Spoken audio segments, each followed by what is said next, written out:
Shalom. We the Hebrew Israelites. We come out week in and week out. The prophesy the downfall of the sinful kingdom of America, also known as Babylon in the scriptures. And before we get started, we want to give all praises to the Heavenly Father and His only begotten Son and their proper true names in the Hebrew tongue.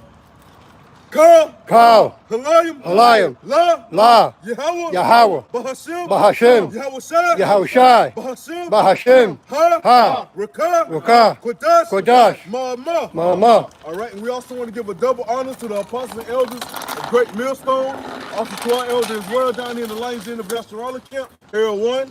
Salutations to all the occupying four corners of the earth, pushing this truth and sincerity. Today we got a lesson, Lord, when it's edifying to the. Today we have a lesson, hopefully it's edifying to the hopefully elect out there. And all the men and women that's listening as well, man. That believe in sincerity too as well. So like, got a tongue twister. All right, yeah, man. This is a quick impromptu lesson. You know what I mean? An unplanned lesson. But we're gonna start off. The topic today is based around this whole Amazon protest that's going on right now. They were saying that they only getting paid from like, what's that, from $15 to $17 an hour, and that doesn't take care of anything in New York. They can't pay any bills, can't pay any car notes with the taxes, the tax level, and the price of living in New York. And most of the staff is right. I don't know if they're still on strike, but I think they're on strike. You know, and to me, that's a sign of what's to come. And the only reason they're blaming Amazon because they know they can't blame the government. Because there's nobody there. They know they're going to scream out to a corporation where nobody's going to answer. But with Jeff Bezos, they got a target. They can point, Jeff Bezos, he don't want to pay us. He's a billionaire. He's this, he's that. See, with the government, it's an ever-changing face that they put in front of you. So you never know who to point at. All right, they give you sides, but they never give you a direct target. But we're going to go through some scriptures with that in mind because that's a sign of the times to come. We're in the time of an economic collapse. And that's what's applying the pressure from above, pressure below. That's what's applying the pressure to these people because they can't pay their bills. That's the point. They'll say $15, $17 is not enough, meaning if you're going to raise the interest rates and you're going to raise the price of rent, and bills and grocery at the store, prices at the shelves, then you should raise also the people's pay. And that's what they're not doing. They're not increasing the pay. You know, and they're actually using AI technology to take their place. You know, they're using AI technology to tell them where the routes are going. You see that? So they're starting to wean in and weave in that AI technology onto the scene, man, into the work field. Wean off humanity. And X out. Yeah, X out, yeah. Slowly push out humans, employees over here in America. All right, causing them to be what? In an oppressive state to where they're going to move in haste, they're going to panic, and then that's when they're going to get hit with what? Revelation 13. They're going to move in haste. And now, today, in America, what's known as the new slave is a poor person. So that goes perfect with Revelation 13. I actually work for a company that's contracted through Amazon, but we don't work for Amazon. And I have the liberty of being inside of an Amazon facility, and they have a whole floor that has nothing that's ran but nothing but robots. All you see is like they got the things that come up under the pallets, lift the pallets up, take it to the next destination. Rapid. There's a whole section of the warehouse, right, that's done, that's operated strictly by robots. Yep. All right, so let's get this scripture real quick. Yep. Sirach, also known as Ecclesiastes, chapter 13, verse 3. The rich man hath done wrong, and yet he threateneth withal. Right, so the rich man has done wrong. Why? Because they know they believe they're not going to fall. They got friends to help them. They got friends in high places in the government. They got friends amongst the banking. All right. So they got investors. So the rich man, what did it say again? The rich man hath done wrong, and yet he threateneth withal. Right, they're threatening to fire you. Yeah. They're threatening to fire you, threatening to replace you. You know? All right? So the rich man has done wrong. And yet he's threatening with all, especially these damn rich men. All right? Meaning they have no damn conscience, man. All right? They have no empathy of what they're doing to people. Empathy, sympathy. No sympathy either. And that's one of the main qualities they tell you to have when you go into these corporations is empathy. But they don't have it themselves. So who are running these corporations? A bunch of hypocrites, a bunch of devils. Jeff Bezos, a billionaire. You know, go ahead, brother. Not paying his employees a dime, man. $15 to $17 an hour. That's what they pay down here. Right? Yeah. The poor is wrong, and he must entreat also. See, the poor is wrong, and he got to kiss their ass. And he the one that's wrong. All right? So that's what it's set up for. They want you to be in a position where you got to kiss their ass, man. To make it to the top, to sell your soul. That's what it's about. It's a fight for your soul, a fight for your morale, to destroy your morale, and to have you lose your dignity. You know? You going? Yep. If thou be for his profit, he will use thee, but if thou have nothing, he will forsake thee. Right. You see that? So if you be for the rich man's profit, if they can use you, you know, right now it's not beneficial to have a lot of employees because of the interest rates, because of the insurance. Yo, they is bugging, man. All right, because of the insurance. Yeah. All right. So they go ahead. At my job, we have a set schedule, but it doesn't operate off a schedule. It operates off of the flow of business. So if there's a rush of business, there's gonna be a lot of employees there. But if there's not a lot of tickets or orders coming through, they just start cutting people. Go home. They say they try to keep their labor costs down. So they're more worried about making money in their labor costs rather than the actual people who are making them money, who are helping them to make money, their employees. That's right. You see that? So yeah, man. So they're setting it up for their families. They're setting it up for their corporations to thrive, and not the nuclear family, which is your household. You know, they don't care about the people. So what do they think of the people? That the people are just chattel or chattel slavery, and they can put a tag on you. That's what they want to do. All right, they want to tag you. If thou have anything, he will live with thee. Yea, he will make thee bear, and will not be sorry for it. Right. So they want your votes. They want your votes. Huh? Let me say that. Oh, you're gonna point, right? Yeah. Yeah, they want your votes, man. They'll be all friendly when they're trying to get your votes and shit. They want you to let their corporations into your city. You know? If he have need of thee, he will deceive thee and smile upon thee, Right. and put thee in hope. He will speak thee fair and say, what wantest thou? That's right. That's what they do at these corporations, especially the government. They'll be your friend when they want you to vote for them. Or when they hire you, you get the hiring process, everybody cool.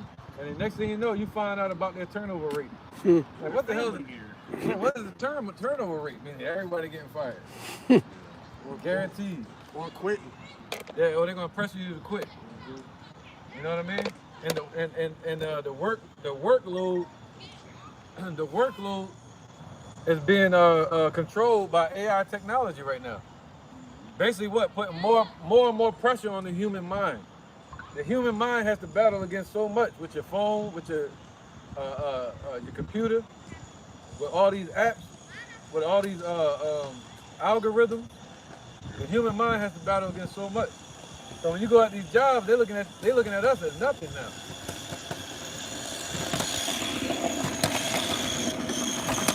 All right, but what? Now before, what they would do is they would get you on their job, and that was the reason they created something called colleges. They would get you on their job, and then they would have you go to college, and then someday be the manager at the job or move up, at their job, man. But now they don't do that. Right now they got AI technology. They don't need it anymore. They don't need you anymore. And it's all by design, all by plan. Verse 7. And he will shame thee by his meats until he have drawn thee dry twice or thrice. Yep. And at the last he will laugh thee to scorn. After when he seeth thee, he will forsake thee and shake his head at thee. See that? So they're laughing at these damn meeting rooms, you know, in the boardrooms. Go on. They're laughing in the boardrooms, man. We say laughing all the way to the bank. Yeah. You know, they laugh when they sit at home with their families and they see people out there protesting and striking. They like, whatever. Mark it off the insurance, we got. You know, hire some more people. They look at you like a number, man. When you go to these warehouses, you're just a number. Right?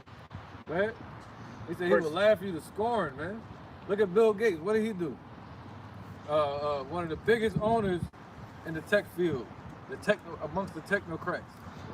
And what did he do when they did the lockdown? He came out laughing. He Yeah. said the old norm is gone. Laughing like Kermit the Frog. Every time you see Jeff Bezos, every time you see what's the other one name? Elon Musk. They always smiling and grinning and laughing. But people out here suffering on the streets, man. They're not trying to pay people at these jobs. That's why Amazon's on strike. Expect a lot of these jobs to go on strike. Precept. All right. What you got? Sirach 31 and 3, the rich are great loads and gathering riches. All right, this is Sirach chapter 31, starting in verse 3. It says, the rich have great labor in gathering riches together, and when he resteth, he is filled with his delicates. So, Khan, man, hey, as the elder was speaking on, you know, Jeff Bezos, Elon Musk, what's the other one name? Carl Schwab. But anyways, Facebook, all them. hey, Khan, yeah, Mark Zuckerberg, you know, hey, they gather in all this money and get the sweat equity off their employees, but when it's really come down to the employees, they're not making anything, man. They bringing in money and able to make and not even able to get day by day, you know. Right. All right. But so in actuality, hey, it's the owner that's getting all the money. It was a little slogan. Well, it was a meme that was like, hey man, that's a nice car you got. You keep working hard. It was the boss. He was like, if you keep working hard, you keep working hard, I'll be able to get another one next year. Yeah, he said the rich get richer and the poor get poorer. That's why they call them oligarchs. You know, and we're sitting here to rebuke them, man. You know, going to the gates of the nobles. Verse 4 of Sirach 31, it says, the poor laboreth in his poor estate, and when he leaveth off, he is still needy. See that? Damn. Hey, Con, man. So, yeah, Con, man, we constantly work this shit. We work day in, day out, overtime, double overtime, whatever the case may be, man. Constantly getting it in, and then we still don't have enough in order to make it through and get what we need to get, you know? Right. We constantly need more, filling up a bag with holes, you There know? you go, look at that.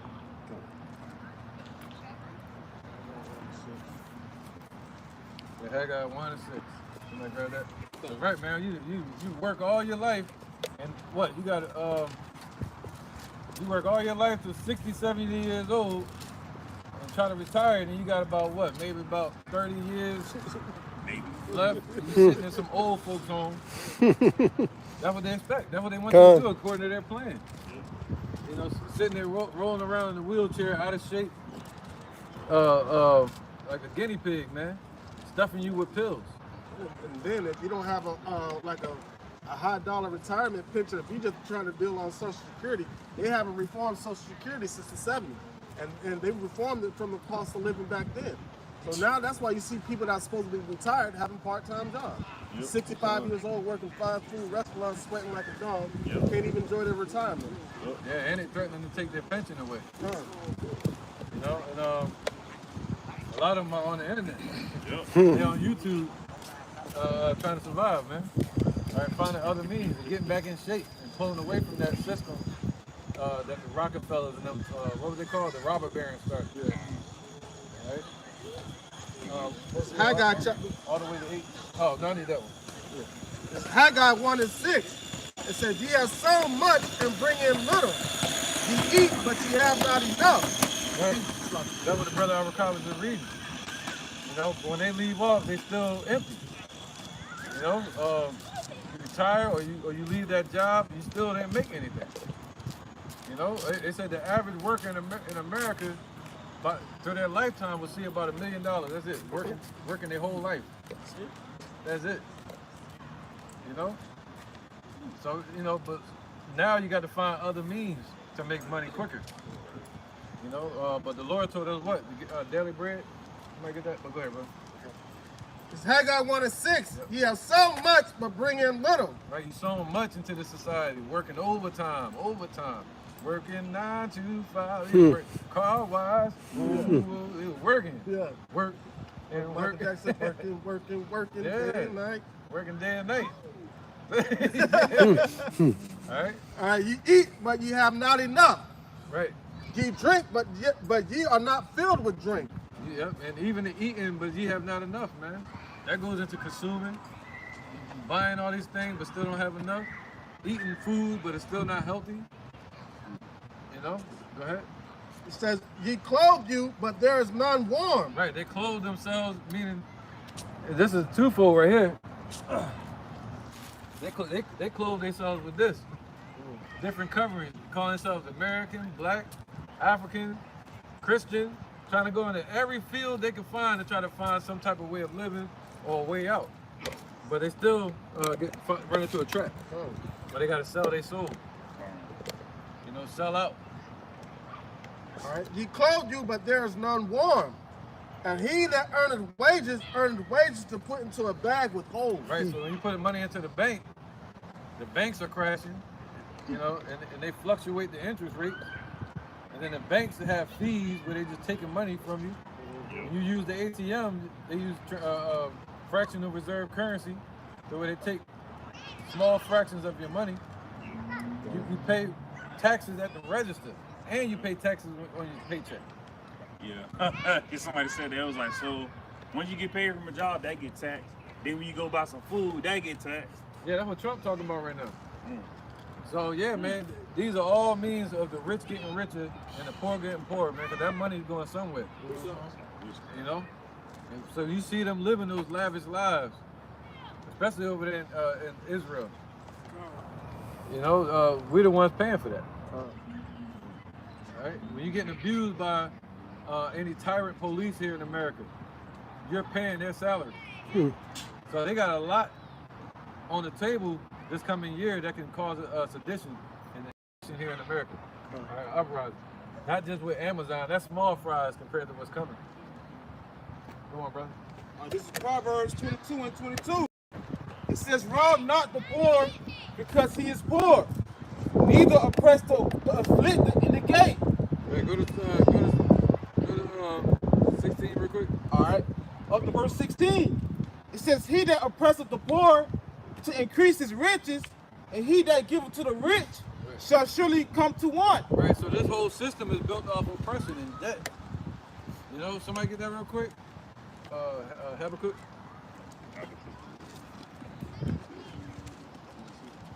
All right. And the whole dollar is based off of deception. Habakkuk 1 or 2. Habakkuk 2, and you want to get to the point? 6? Yeah, get to the point. All right. This is Habakkuk 2 and 6. Shall not all these take up a parable against him, and a taunting proverb against him, and say, woe to him that increased that which is not his? Right. How, No, real quick. That scripture now, look, it's starting to become clearer. He said, at the end it shall speak and not lie. Because you got Trump talking about taxing these other nations now. You know, going back to the 1700s to where America used to tax the nations, not the citizens.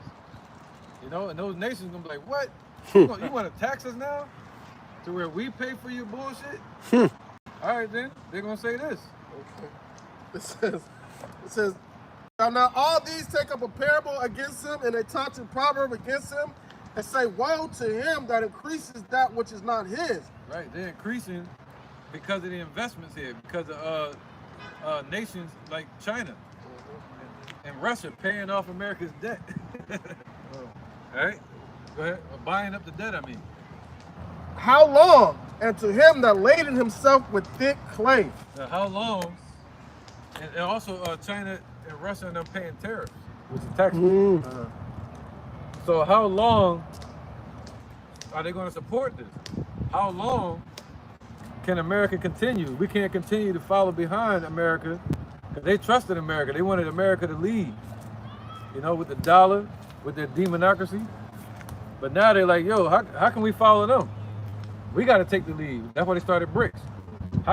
What increase that which is not his with him that ladeth himself with thick clay. And what if Trump just said he want to increase the debt ceiling? There you go. They want to increase the debt. All right? They want to run it through the roof. Or raise the roof. So Trump just said he want to increase the debt ceiling, man. So what's that? Increasing that which is not his and lading themselves with thick clay, meaning thick debt, amounts of debt. All right, go ahead, brother. So because of that, these corporations have become what? Sharks, covetous. We can go down a little further. I think it said what? Yeah. Covetous, evil covetousness to their house. Woe unto him that coveteth evil covetousness. Verse 9, it says, woe to him that coveteth evil covetousness to his house, that he set his nest on high, that he may be delivered from the power of evil. Right, so that's the American dream. That's how America got started. Yeah, they cover the evil covetousness to their house. You know, so all the corporations here, they in that same mindset. The rich get richer, the poor get poorer, man. They call themselves whales and sharks. Come into the deep waters, you're gonna drown or get eaten alive. Right? So that's what helped America get on top. And people like these corporations and these leaders, to stay on top, they'll oppress the poor, man. That's why you have they're getting rid of the middle class, and they're gonna have the upper class and lower class only. Hey, Con, it'll be like the movie Elysium or I forget the other one. Basically, you had the the Oasis up in the sky. You had the big ring up there, and that's where all the rich was, man. You know, you had all the healthcare problems and whatnot. The poor down here on the earth, all right. They was down here, you know, riding and whatnot. Oh, we want to go up there. We need to get fixed, this, that, and the third, da da da da da. That's the times that we're going into right now, man. The only jobs that were down on earth, like for the poor people, Hard labor. were hard labor, hard, dangerous labor, but it was all products that were being shipped up to Western up to the rich people. Yeah, so while they were complaining, they were working. Right, right. Yeah. That's the thing. They're moving towards AI technology and not the rope. See, people waiting to see the robots do the work, and then they'll try to revolt. See, Esau more slick. He said call him more cunning than any beast of the field. So their plan is to have AI technology. When you watch Terminator, you saw people controlling the robots and the robots taking control and going crazy. But what's going to happen is the robots or the AI technology is going to make the people go crazy. Because right now, the AI technology is telling the military who to shoot and where to shoot. You see that? Oh, man. Hey, even with that too, turning them into the Terminators. Gone. Hey, even with that, on the military note, they did they basically did a test a few months ago where they asked AI, what should we do in certain outcomes, and it always reverted to nuclear war, man. So hey, what's that going to lead to? Hey, the Lord Yahweh Bashem Yahushua using that to put that evil thought into their little arms, man. You know. Right, and Prince, the singer Prince said it in one of his interviews. He said, "The battle is of the mind. Control the computers. Don't let them control you." You know, cut on the computer. Put on the computer. Don't let them put the computer on you. And also too, man. Hey, it was just a mother. She unalived her two sons, man, just off the strength that, hey, they had too much time on the computer, too much time on the cell phones, on YouTube, and she said the same things were with her, you know. So it's leading to things like that, man. You know, hey, the parents, you know, doing things to their kids of sorts of things like that, man. Yeah, and the algorithm is pushing. Like if somebody watching gangster rap and Poison all day, that algorithm gonna keep on feeding it. Gone. You know, and it might even tell them to do something. They might send them the right song and just push them over the edge. You know, I dare you to try me today. Just like what was Something that? like that. Recommended. Yeah, it'll recommend it. And next thing you know, they'll like it. What was that? It was back in the was it like 2016 where they had that little cartoon looking thing called Momo. They had these kids, Oh, God, yeah. Yeah, had these kids like, you know what I'm saying, they'll come up on, it'll be in the YouTube Kids stream, and they had kids going out there unaliving themselves, unaliving other kids, and the kids be like Momo, and they found out what Momo was, and Momo was an artificially intelligent little cartoon thing that used to like you know what I'm saying, coerce the minds of young kids to do crazy stuff. And ChatGPT now. Yep. You know, people going on there asking them what should they do with their life. Hey, what is it? They got a Korean AI Jesus. Two. You know, they got a confessional box. Literally, they go into the room. Oh, and the confess. one that's in Sweden. Yeah, well, there you go. One of them select. Hey, so they go in there to a box and talk to They a. got some of them good. Some dumb boy. Man, they got the number one pop artist in Japan isn't even a real person. Con, that's happening a lot. Yeah. That's happening a lot. Not even a real person. Yeah, so yeah, man, that Amazon situation, that's what stuck out to me, is that they're frustrated that they're using AI to control the routes, and the people that's working there, they can barely, a lot of them sleeping in cars, they said. Two. All right, so let's get that. Sirach 22, Proverbs 22 and 22 again, all the way 23. Alright, Proverbs 22 and 22. It says, rob not the poor because he is poor, neither oppress the afflicted in the gate. For Yahweh will plead their cause. Right, so at the end of the day, Most High, who's the real poor? The Israelites. And the Lord's gonna plead our cause. All right, so we gotta learn how to, if you're amongst the oppression, you know, and the economic downfall, then you gotta learn how to separate your mind from theirs. Separate yourself from that group of what they call them, that fall into that sunken place. You know, In the realm of the oppressed and the oppressors.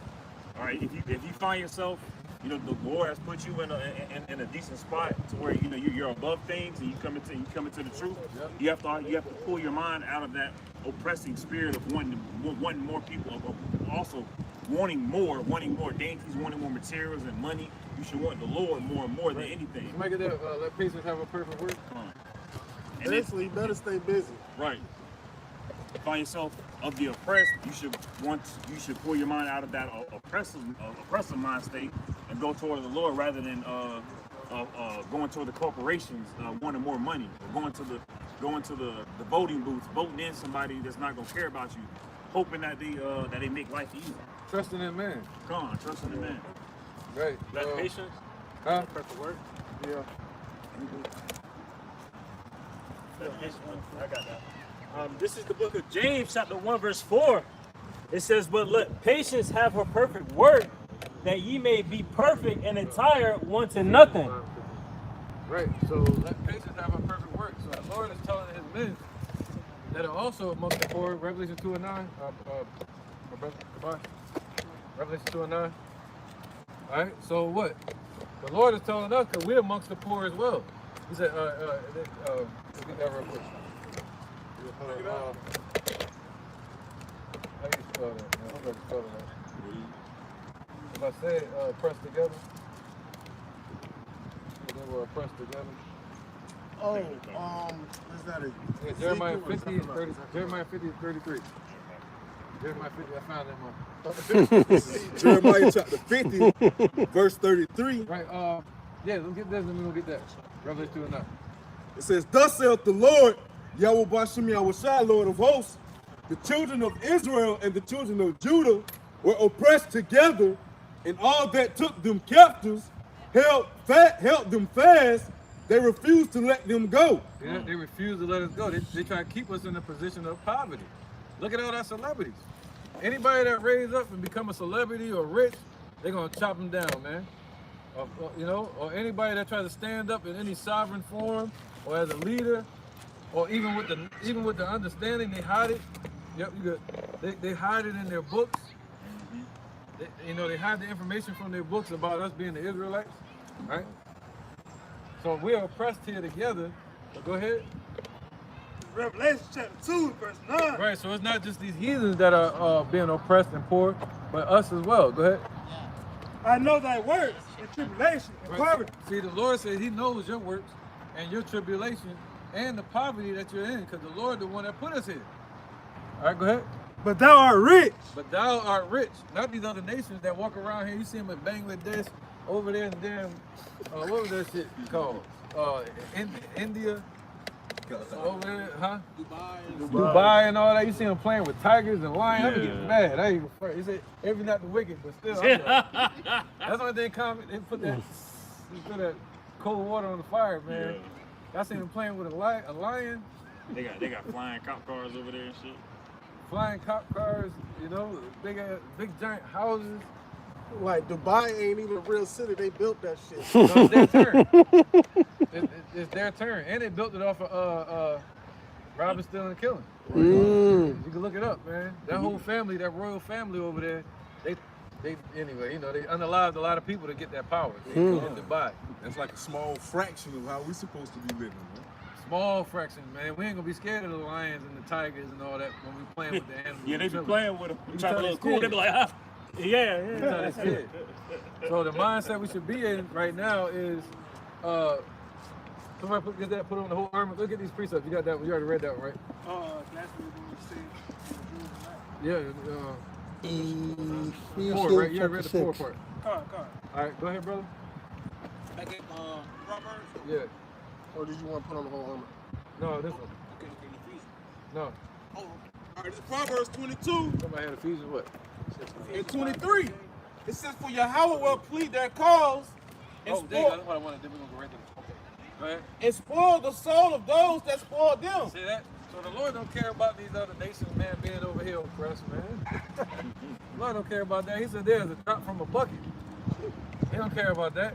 He's talking about us being in the mix. But then you'll see Jake silly behind out there marching and protesting, like trying to, nah, man, it ain't gonna work, bro. You might take your ass to work. Or find another job, or take them to court. That's something different. All right, go ahead. Like the Lord said he's gonna plead our cause. Not Trump. Trump can't do nothing. It says, make no friendship with an angry man. Oh, that was it? That was already 8? Yep. All right, go ahead, bro. In the book of Ephesians, chapter 6 and verse 11, put on the whole armor of Yahweh, that ye may be able to stand against the wiles of the devil. See, this message is not to these heathens that are out there protesting. It's to our people. Get your ass from amongst them. You know, separate yourself. And he said, what? Verse, put on the whole armor of Yahweh, Yep. that ye may be able to stand against the wiles of the devil. Yeah, you want to fight back? Put on the whole armor of the Lord. Put on the spirit of truth. You know, the knowledge of Yahweh B'Shem Yahushai, knowing that you're an Israelite, and then step into your job. All right, go there and work like you're working for Yahushai, and take your daily bread. Somebody got that daily bread? Yep. Go ahead, brother. While they waiting on that. Verse 12, for we wrestle not against flesh and blood, Right. but against principalities and powers, right on against the point. rulers of the darkness of this world. There you go. These people wicked as hell, man.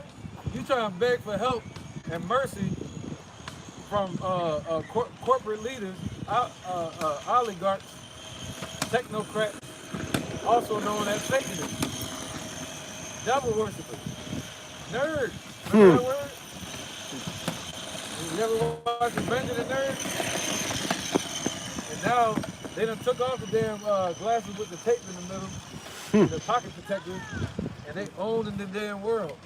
Getting payback. You think Bill Gates ain't getting payback when he got that pie in his face in the 80s? They getting payback, man. Hey, you watch one of these criminal shows, Yeah. that be the mindset of the villain. They make you beg for your life before they unalive you. And that's the mindset that these elites see. They want to see you beg for your daily bread. Yeah, man. What is it called, man? What is it called? Position? No. It's something else, man. I can't. Posture. Yeah, them Arabs, man. They said over in America, they teach them that being a man is tall, strong, and loud. That's everything we was taught when we was little, being a man. But those Dubai royalty mode, they said they're taught that being a man is posture. Meaning the position or place that you're in, ranking. So they looking at it like y'all ain't no men. Y'all just chattel slaves. Hey, Con, they don't. It was one also that said that they was like an 8 and 9-year-old boy is more man than an adult American, you know. So come on, man. That's how they really look at us. Yeah, man. That's how it was for our people. In this society, they'll call a boy 12 years old, but in that time, he would have been being trained up to be a man at that age, having a manly mindset. Right. You know, having responsibilities, duties. Yep, position. You know, and they don't teach that no more. Now they just teach popularity, trying to get famous, worrying about what everybody thinks. And what you just said is like being tough, you know.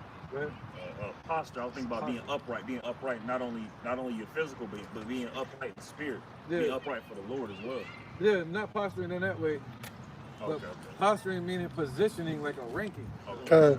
Placing yourself in the right place.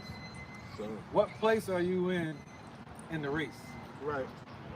That's the way they look at it, like they winning. And you're a loser. What you call it? Remember that Jake that was walking through Esau neighborhood? And he takes it, and they fired the dude. He was from Britain or something like that. Slightly. He the white dude. He was walking through walking through Esau neighborhood. Huh? It was after that. Yeah, after everything. You know what I'm talking about? And there was 3 of them. They was heckling him and all that, following him. And he was like, "Look at this, y'all." You know? And what was they calling him? Loser. They'll call him a loser because, hey, how you doing? So long. All right, we out here to wake up the Negroes, Latinos, Native Americans, and let our people know that we're the Israelites of the Holy Bible. They're not gonna tell you this in church. We walking around on earth thinking we black, African, everything but a child of God, Christian. But the Lord never told us to be that. He told us to be Israelites. The same people that Moses brought out of Egypt, that's us. But we just got scattered after we didn't listen to the Lord, 1446 BC. All right, the Lord scattered us at the 70 AD around the 4 corners of the earth and into Africa. When you get home, look up the Jewish-Roman wars. All right, they lied to us, man. But God's true name is Yahweh, not Yahweh. Yahweh. His son's name is Yahushua. That's what you're gonna find out. He's a so-called black man from the tribe of Judah, according to the Bible. All right, and they actually crucified him. It was our people that did it. They crucified him in around 37 AD. A tall black man, just like you, brother, just like me. You see that? But they call it black. You know, everything but a child of God, man. So you gotta know who you are before World War III comes. You're seeing it kick off, right? So if you look on YouTube, you can find us on YouTube. Okay. Lions Den with a Z. Lions with a Z. Yep. Lions Den main page. You should see it pop up. Let me know you get caught up, bro. Alright, because the Lord's about to return. He said he's going to return, but it's going to be an investment of destroying Babylon. Right? Alright, so Trump can't save nobody. Obama can't save nobody. The Black Panther couldn't save us. You got it. You got to separate. All right. Well, who's got the next precept? Yep. Yeah. Once the video get caught up, you know. Yeah, Daily Bread. Beautiful. This is Matthew. Straight to the point. Yep. Matthew 6:11. Give us this day our daily bread. You go. Yeah. You got some. All right. So we said what? Give us this day our daily bread. That's all we need. We don't need $1 million. You know, he said, somebody get that seek not to be rich in this world. I need these real quick. Just look for the one I asked for real quick.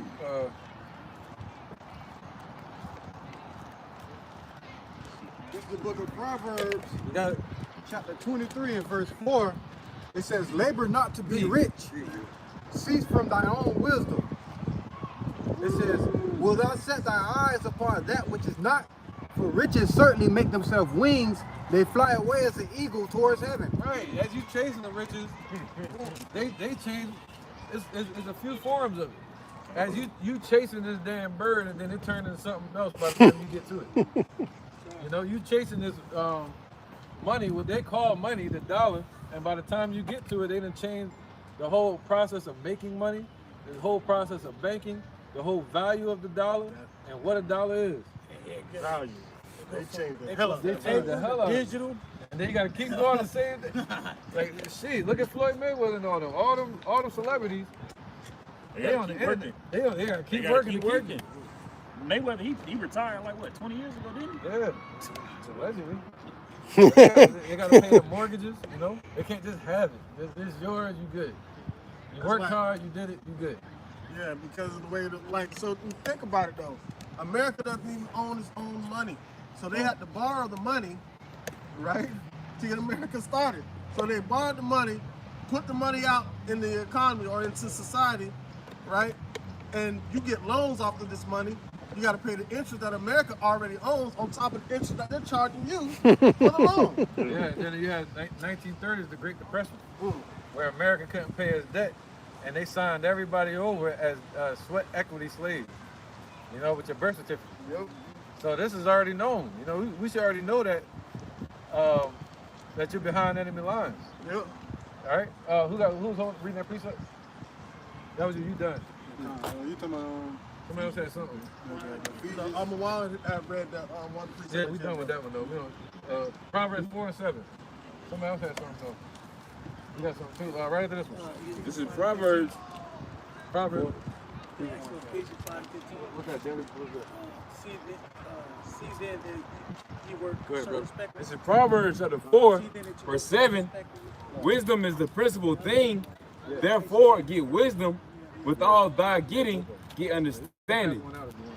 And that's what we need to be chasing. If you want to chase anything in this world, wisdom should be the main thing we're chasing. Not chasing the bag that's filled with holes, not chasing material possessions, not trying to chase a job or a position in a job. We should truly be chasing the spirit of Yahweh Shem Yahweh, chasing righteousness, because we don't want to be unrighteous in this unrighteous society. Right. So the Lord is telling us what mindset to be in, man.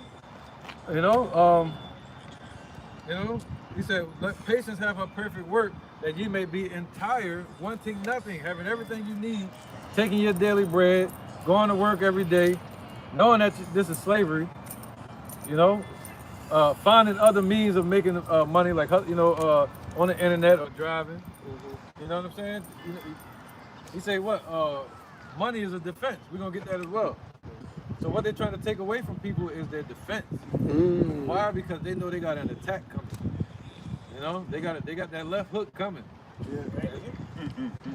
And they got it coming. They got it. But a short time. And Esau wants you to be in that mindset that you have to have a corrupt, wicked state of mind in order to have anything in this society. Yeah. You can keep the mindset. And look at Daniel when he was in Babylon. He maintained his integrity, kept that mindset, kept his mind on the Lord. That actually was fueling him and pushed him further. That gave him the substance that he had, that he was able to spill over and help Israel eat what we now naturally want to eat. You know, stop all the nobles of Israel from getting beheaded because of the dream Nebuchadnezzar had. He kept his mind focused on the Lord. He wasn't trying to build himself in Babylon, but just so happened because he maintained his integrity, the Lord showed favor unto him. And the same thing can happen in this society, you know. Right. With us, it's all about a mindset. But Esau wants you to have this mindset to where, like, you got to be cutthroat and wicked in order to be able to have anything. Right. Yeah, that's what they push. That's why the Lord said, "Ye are of your father the devil. The lust of your father ye will do." He was a murderer from the beginning, and a bold not in the truth. All right. Look at yours, then Kabas, and then the brother, and then you got it. All right. This is Jeremiah. Chapter 9, verse. Don't forget that. All right, I ain't forget. Jeremiah chapter 9, verse 23. It says, "Thus saith the Lord, let not the wise man glory in his wisdom, neither let the mighty man glory in his might. Let not the rich man glory in his riches, but let him that glory in this, that he understandeth and knoweth me, that I am the Lord Yahweh, which exercise loving kindness, judgment, and righteousness in the earth. For in these things right, that's what we should glory in. Right? I gotta break it down. You know, that's what we should glory in. We should be glorying in the Lord. Don't glory in America, that American dream. You know, just because you get a certain amount of riches, you gotta expect it to be taken from you. Then more money, more problems. You know. So as soon as you work for these corporations, if you don't own it, you gotta expect to get fired at some day. You know, or even if you did own it, you can go bankrupt. Or to never complete what you know, like people retire or reach a millionaire or 2 millionaire, you know. So you got to take your daily bread. So it's even better to glory in the truth and the Yahweh Shem Yahweh Shai. All right, more on that. All right, next precept. It's Isaiah 55:1. Yep. Ho, everyone that thirsty, come eat to the waters. Right, only if you're thirsty. So how you gonna glory in the Lord if you don't even believe in Him? But they out there calling out the corporations to help them. You know, have mercy on me, give me more pay. But they need to give the whole America more pay, not just you, Amazon workers. You know, go ahead. Come eat to the waters, and he that have no money, come eat, buy and eat. Right, everything in America's for sale, man. They even got shit for sale. We call it fertilizer. Food now. Oh, that too. Yeah, they got food now. Hey, come on, yeah, they converting the feces into burgers. Yeah, Oh. that shit for sale. Everything is for sale. See that? All right. That's the first thing my dad taught me when I was little. He said, "Yo, shit is for sale in America." I was like, "What?" Yeah, he taught me some hard lessons, man. Once you understand that, you understand sell everything. You know? Go ahead, brother. Yea, come buy wine and milk without money and without praise. Right, Yahushua, man. That's the true, the richest one. You know, these devils ain't rich, man. He said they're going to be vagabonds upon the earth. They're going to have to fight and kill and rob and steal for everything they got. So all the riches they got, their forefathers handed it down to them or created the lane for a lot of these Edomites to travel through. You know? The easy route. They get all the jobs, first one's hired, and we the last. The first one's hired, last one's fired. That's Esau. Hey, you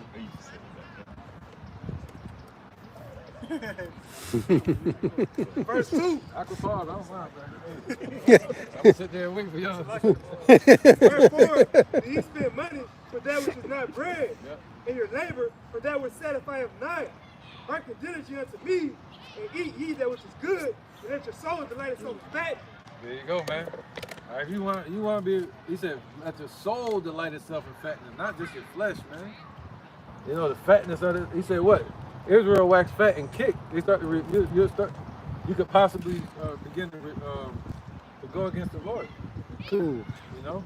And Start to backslide. Huh? the top part of that scripture says, hearken diligently. So coming to the Lord, but coming to the Lord as much as you can, even on small things when it comes to moving in society, because the smallest thing can trip us up. Yeah, diligence means watching every step closely. So how can you do that if you're super rich? You gotta watch over your riches. In this society, the whole time, the devil waiting for you to turn your head so they can pluck a little piece. You're waiting. You can't even watch, you can turn your back. You know, so it's better to just be what they call middle class or lower class and just chill, man, and do the Lord's work. Waiting for a new heaven and a new earth wherein dwelleth righteousness. There's nothing but wickedness here. Fair, bro. All right, this is Sirach, chapter 31. I'm going to start from verse 1. It says, watching for riches consumeth the flesh and the cat. Come on, man. It says, watching for riches consumeth the flesh and the cat thereof driveth away sleep. So what is it doing to them? That's what you got to think about. You see them devils all stressed out? Look at the Rothschilds, man. He don't look happy. Mr. Burns. Mr. Burns. Tired. Yeah, tired. They look tired, man. Hey, Con, it's A lot of verse work 2. control in the world to me. It say, watching care Yeah. will not let a man slumber Yep. as a sore disease break from sleep. Look at that, man. So Con, yeah, can't sleep, man, because you got to, man, hey, we got to bring it up every time. Steve Harvey, man. Hey, man, if you're on the West Coast, hey, the stock market open up at 8 o'clock on the East Coast, man. So if you waking up at 8 o'clock over here on the East Coast, you 3 hours behind. You know, and so that just shows how if you're rich, you ain't gonna get no sleep. Why? Because you gotta constantly keep working. So like, and I done heard several rich people say that. Man. You know, they gotta constantly keep working. Why? Because shit, hey, it's like a fish. They start moving, they ain't gonna be able to swim no more. So they gotta keep moving. The higher you get up the ladder, the more competitive it gets. And they get so high up, they don't want to see the ground no more. So they do whatever it takes to stay there. They even drown you. Go ahead, brother. Then we got some down here, right? Go ahead. This is Sirach chapter 26, verse 4. That's the second time. Sirach chapter 26, verse 4. Hold that down. All right. It says, whether a man be rich or poor, if he have a good heart towards the Lord, he shall at all times rejoice with a cheerful countenance. There you go, man. At all times, you shall rejoice with a cheerful countenance. Why? Because you're going to see the prophecies happening. You're going to know, you're going to believe that you're in a good state with the Lord. You know, that's more important. Because he said, what? Neither your gold or your silver shall deliver you from the day of judgment. You know? So, let's keep going. Precept. This is the book of Ecclesiastes, chapter 27, and verse 1. It says, many have sinned for a small matter, and he that seeketh for abundance will turn away his eyes. And it says, as a nail. There you go. There you go. There you go. I'm going to get both of those again. Right. It says, many have sinned for a small matter. Right, for a small matter. Many have sinned for a small matter. That little coin they give you, that little pay, or the small matter, that little crack rock. They done took so many lives, man, for that money, for that dollar, for the mighty dollar. It's just a $1 piece. It's a piece of paper, man. And these people taking human lives for it. That's what it should be. It shouldn't be. No, y'all got, we got a few points right here. It shouldn't have been a crack epidemic. It should be a dollar epidemic. People like the way, you know what I'm saying? How people bugging out for the dollar. How people like it's like a drug, man. Like a drug. They go way harder for the dollar. They go way harder for the dollar. Yeah, that's why the Lord said it's not the money that's just evil. It's the root, the love of money. That's the root of the evil that they're doing. Hey, just like the bishop said, They right back to that in a second. they crashing out about the dollar. It was this lady in South Florida, just unalive, the pregnant lady. She was a pizza delivery lady for getting a $2 tip, man. Spazzing out over money, man. Wow. You know, you already getting paid. You mad because somebody didn't give you extra money for when you doing your job to deliver their food out of their own pocket. Hey, it's not mandatory for you to receive the tip. Right, remember, you know, like these gangs. Like you have a lot of people that join a gang, and then they'll lose their lives, lose loved ones. They'll unalive a lot of people, a lot of bloodshed, a lot of time served in jail. And then next thing you know, that gang will just end. Like, it's over, man. We done. We done, man. And it's just over. So the same thing with America. They done did all that for the dollar, and one day they're gonna see it. It's gonna stop. The grinding shall cease. You know, and they're gonna have to live with all that they've lost for that dollar, man. You know. All the wickedness that they've done for that small thing. There you go. Yeah, correct. It says, back at Sirach chapter 27, it says, and he that seeketh for abundance will turn his eyes away. Right. So he that seeketh abundance, you're gonna turn your eyes away from the Lord.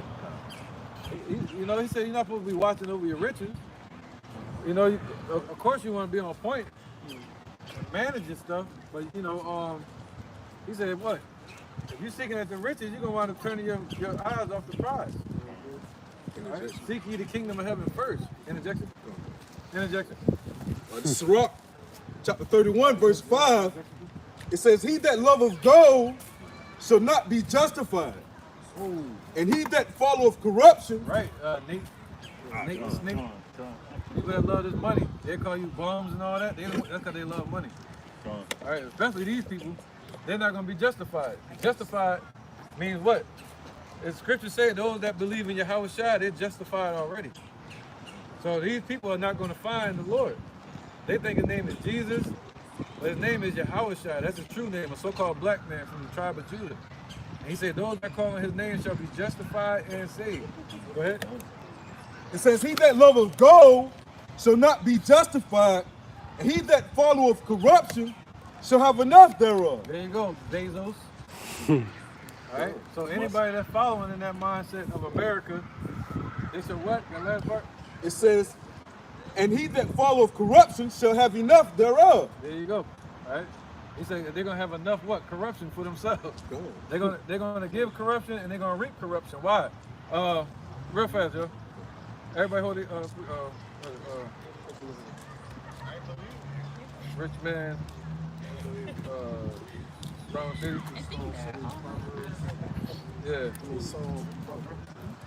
Yeah, I want to get that real quick. Yeah. Yeah. And then we're gonna read the other book, the last part. All right, Proverbs 10 and 15. Yep. Let's get that real fast, and then we're gonna run through all these precepts. This is Proverbs chapter 10. This is Proverbs chapter 10, verse 15. The rich man's wealth is his strong city. Right. See, yep. His wealth is his strong city. You see that? He build up your city, and you do it correctly, that becomes your wealth. Right? Just like your household. You build your household up, you're not a lion in your own household. They look at family as riches in Africa.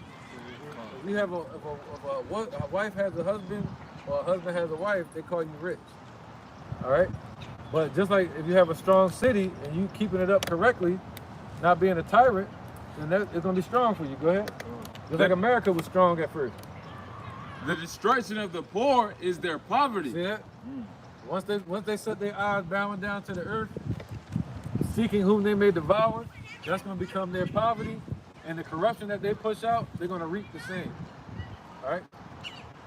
They're going to get all that they look for. This is Ecclesiastes chapter 31, verse 5. He that loveth gold shall not be justified, and he that followeth corruption shall have enough thereof. There you go. So if 2/3 of our people want to follow after their ways, they're going to fall right into that corruption as well. Come on. You see that? All right, you might get exactly what you're looking for, because the scriptures say that these times are evil. Hey, You're looking for evil, that's what you're going to get. Come on. Just constantly chasing after it, you know, it's gonna lead you right into a ditch, literally, man. Hey, a pit, a lake, rather, better yet, man. Because while you chasing after this dollar, this paper, it's gonna turn into a digital form, man. Yep. And then once you chase into that, and once you get that, that's gonna lead you to the lake of fire. More corruption. Hey, come on. More corruption, man. All right, look at these precepts. Look at these interjections real quick. Oh, let me get this real quick. Interjection. This is yeah. This is Ecclesiastes chapter 5, verse 10. He that loveth silver shall not be satisfied with silver, nor he that loveth abundance with increase. This is also vanity. When goods increase, they are increased that eateth them. Woo. There you go. And what? And what good? Oh man, the more you. And what is this? This is a democracy, isn't it? To where the rich got to pay most of the taxes. They say once you become wealthy, you got to take care of the poor. So that many friends. Huh? Wealth making many friends. Yeah, that's why these entertainers. No, this talking about more so payment. You know, these entertainers, they have to pay a lot of taxes, man. Or if you win the lottery, you gotta give most of it up for taxes. Gone. So read that again. Verse 11, when goods increase, they are increased that eateth them. There you go. That's when managers pop up. When managers. We see it in all the movies. That's when the bill collector pop up. That's when they start demonizing you in the media. You need an agent. See that? They need that money. Like the lawyer that's suing Diddy and them. Or Adidas, how they did Kanye. So, or your family, you know? Or your friends. People pop up saying you're friends, saying they're your cousin. So once you become rich, you become a target. All right? Well, that's why Jeff Bezos is talking right now. Go ahead.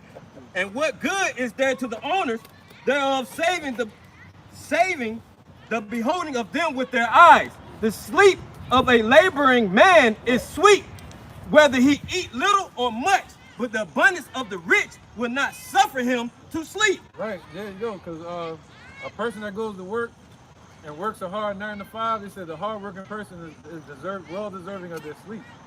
And you go home supposed to get some good rest. A lot of times you can't do that in America though. The way some of our households are.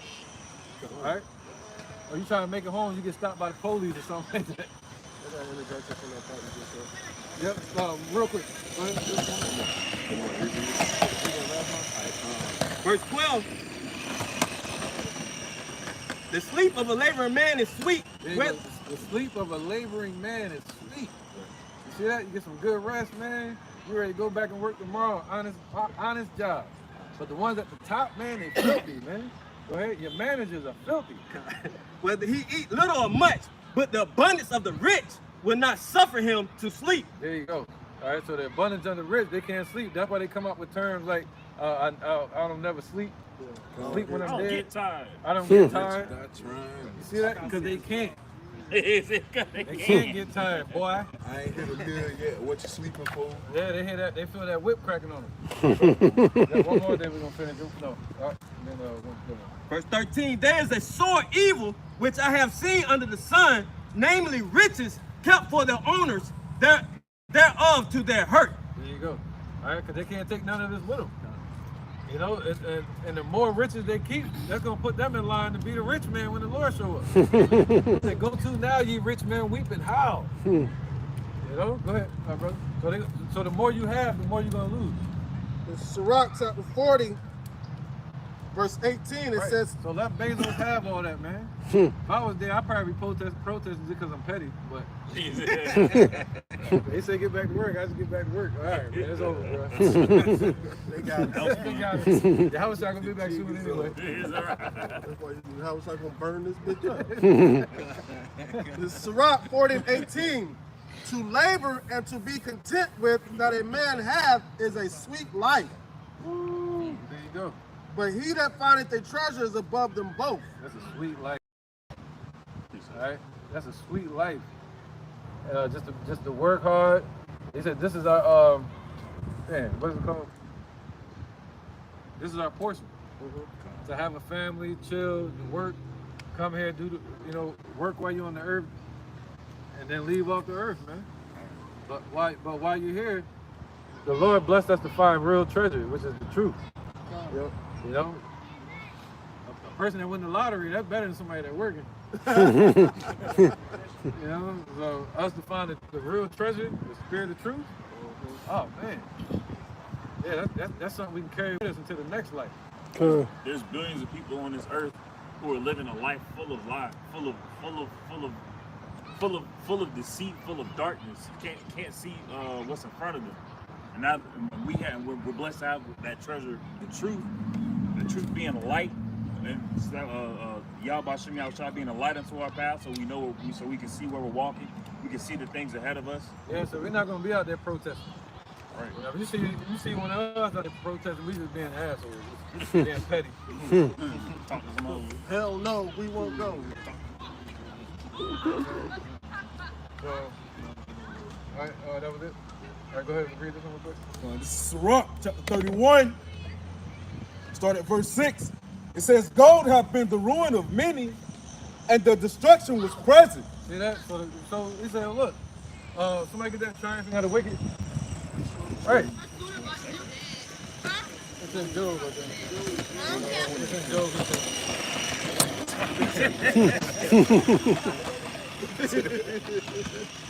All right, so it said gold has been the what of many? The ruin of many. The ruin of many.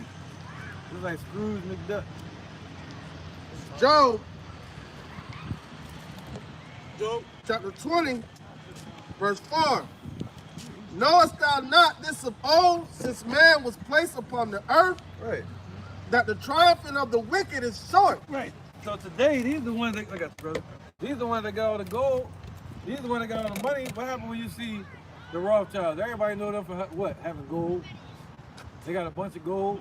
So they showed it off one time in their vaults and shit. And they're just sitting there collecting dust, and they polish it every day. That's it. They pay millions of dollars of taxpayers' money, again, just to polish the gold. Instead of keeping people out, yeah, just polish the gold a little more. Don't look shiny. You need to work harder so we get it more shiny. You like the way take one for the team. That's what they want us to do, take one for the team. Yeah, they want to take it for the team, man. So this is going to be their ruin, man. That's why the Lord put them in the position of the rich man. That's why he put that that trap into Esau's hand. You know, the sword. Which is going to gain him all the riches, man. And ultimately, that's going to be his downfall, his ruin. All right, that was it. It says, gold hath been the ruin of many, and the destruction was present. Verse 7, Sirach 31. It is a stumbling block unto them that sacrifice unto it, and every fool shall be taken therewith. So come on, man, it's a stumbling block. Why? Because you constantly chasing after, you constantly worried about it, man. Yep. Hey, guess what? It's gonna lead you to your demise, man. Hey, you constantly been chasing after this American dream, this money, in order to fulfill that American dream. It's gonna lead you to the Lord Yahweh Bashim Yahweh Shai's reality, man. Right. You know. What's that? Sirach, I think it is. It talks about the rich man. Once he give you something, you don't want double back. Yeah, I know what you're talking about. Yep. You can find it. Whatever. There's a gift that. Isaiah 24:11. Any precept? You have one? I got one. Precept. All right, go ahead real quick. This second Ezra 16:47. It says, and they that occupy their merchandise with robbery, the more they take their cities, their houses, their possessions, and their own persons, the more I will be angry with them for their sins, says the Lord, Yahweh Bashim Yahweh Shai. Right, because the more they get riches, the more you get wealth, the more they become sinful. The more they fall into sin, man. There's too much out here, man. You know, it's like, what's that dude named Post Malone? Some say he a Jake or whatever. Because he be singing, you know, he be singing. But it's like, I was literally thinking about that this morning. Like, why, when you become a celebrity or musician and you start performing in front of the crowd, you see when they get to that level where you see nothing but lighters in the crowd, and next thing you know, they become a crackhead. Right? Like, right after that. Next thing you know, they just like, they on stage, bugged out, grinning and giggling and shit. Look at him. Look at Post Malone now. Hey, no, yeah, he out of there. Hey, man, what's up, man? How's it going? Right. Yeah. It's too much out there. You gotta promote. They call it promotion, meaning like you gotta come to the pool party, dating party. You gotta come mingle. You gotta meet people. You know what I'm saying? So there's too much out there, man. It's better to just be a normal Joe Schmo making a day's living. In the same what you just said. That's what Yahweh was when he was on the earth. All right, he didn't prop himself up like that. All right, he was a common man. Right. Appreciate it. Born of a mother, born of a father. He probably had a little couple dollars though, because his dad was a carpenter. Go on. But another good example would be Paul. Paul was a tent maker. And he worked hard enough. He worked so hard that he could pay off other people's debt. It was a group there. He paid off their debt, man. You see that? All right?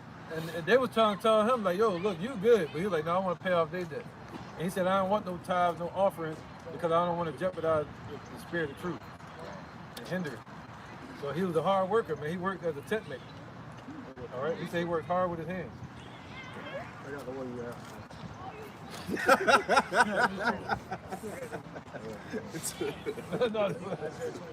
Right after that. Oh, this is Sirach chapter 31, verse 8. It says, blessed is the rich that is found without blemish and have not gone after gold. Yeah, see, you want to speak on? Yeah. So you can have money. The Lord, you know, scripture say that money shall be a defense.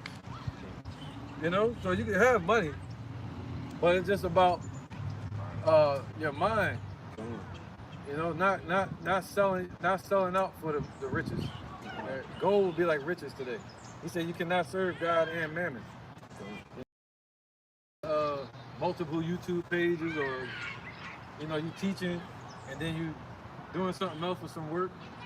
You know what I mean? That's simple. You know, but to sell out, to not come out here and teach no more, to not do your videos no more, you sold out, man. You serving one path, you going after it. Exactly. It's balance shit, man. You can't love the Lord and man, just like the elder just said, all right?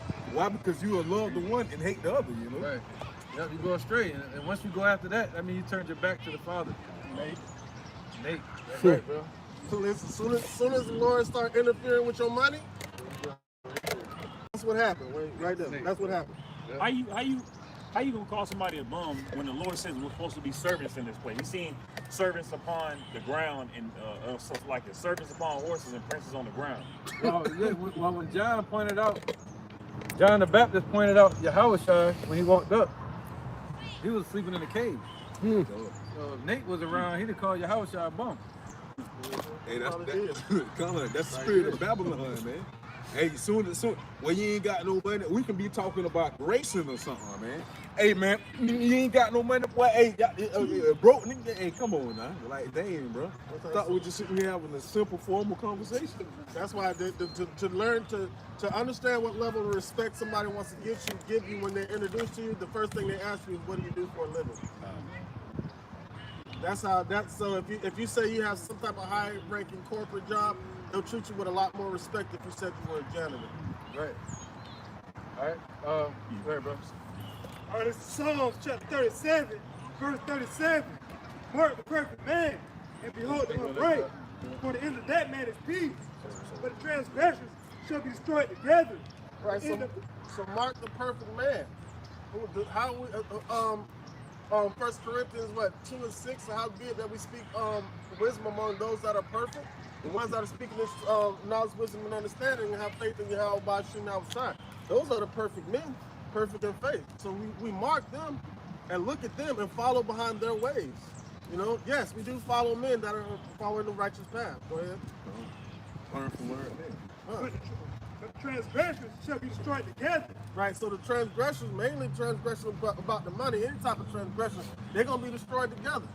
So while y'all out here partying, bullshitting, like taking money and like cell phones and shit to your ears and all that kind of craziness, you're going to be destroyed right along with that money. I got a new phone. I got a new iPhone. Right. It's like 5G technology blasting you with radiation. You got all kind of tumors in your head. Brian, you love blowjob. Yeah, they said that about LeBron James. That's why I said He had to get one removed or something. He had to get surgery. Yeah, he had some type of surgery done allegedly because of the phone. Yeah. But precept, I don't want to say on the field. Yes. This is Isaiah 24, verse 11. There is a crying for wine in the streets. All joy is drinking. The trucking, the mirth of the land is gone. All joy is dark. Right, there's a cry for wine in the streets, and this was actually physical first, because it happened amongst Judah.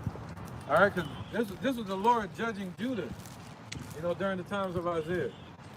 All right, and there was literally a cry for wine because they ran out of resources of grapes to be able to make wine. So there was a cry to fix the economy. All right, just like in America, there's going to be a cry for answers, because when you can't find them jobs, you can't make the money. The Negroes, Latinos, Native Americans, they're God's chosen people, Israelites. All right, so when you can't get that bag no more, people are gonna go out and cry for it. Ouch. That's what they're saying in Amazon. You never heard of these people. Never heard them standing up for nothing. Then that boy that got underlined by the police at the police station, they ain't rioting about that. They ain't writing about that. But you mess with their pockets. Oh yeah, it's a problem. So what does that mean? Also, if the people catch on to what the devil is up to, all they gotta do is give them some money, and it's gonna calm right down. They already on top of that. It's supposed to be a $1,400 stimulus check. Be out on the move now. You see that? So if you mess with their pockets and they go crazy, then you fix their pockets and you calm them down. Yeah. So order out of chaos. All right? Order out of chaos again. Total manipulation of the All right? So there's a cry for wine in the streets. All right? That was it. He said the joy. Joy is barking. The mirth of the land is gone. The mirth of the land is gone, man. You see that? So all the joy is being darkened, and we're seeing that. What did the Lord say? Be quiet, get you into darkness. Sit in the dust. So what happens when this ship starts sinking and the people are on it, like the Titanic, they don't want to get off. It's like the band kept playing. The band kept playing. So what's going to happen? Their mind is going to sink with this place, man. And what's that? It's going to make them become more low-level minded people, and that goes into the scriptures in 2nd Ezra, where it says neighbors shall be For the want of bread, let's get it. for the want of bread. That's right. They're going to make them lose their damn mind. Real quick, look at it real quick.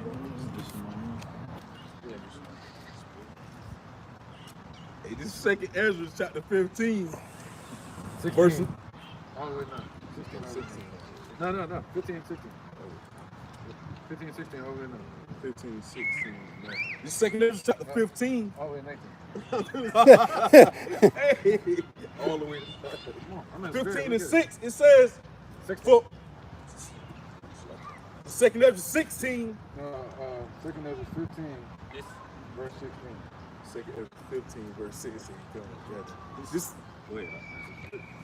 The second Ezra 15, verse 16, it says, for there shall be sedition among men, and invading one another, they shall not regard their kings nor princes. Yeah, so it's going to be sedition among men. All right, so when the economy crashes, it's going to cause people out here to lose their daggone mind. Everybody acting cool with each other, friendly. Happy New Year. Happy Christmas. They're going to be the same ones, like, ho, knock down your door. Huffing out, puffing out, blow this motherfucker down. They're going to be the same ones, man. One second, just hold your precepts, man. I'm going to get to them. It says, in the course of their actions shall stand in their power. See, in the course of their actions shall stand in their power. What does that mean? It's going to be a power struggle. And because of these power struggles, it's going to cause everybody to go crazy and fight against each other. All right, and the course of their power is going to stand in their hand, meaning they're going to go against the government, the standing government. That's what sedition is. All right, they're not going to just go against the corporations. They're going to say, hold up. We don't need y'all to raise our pay. We need y'all to lower these taxes. We need y'all to lower these prices. You see that? All right, go ahead. Verse 17. It says, a man. Okay, that was it, right? That was it. Don't worry about it. Precept.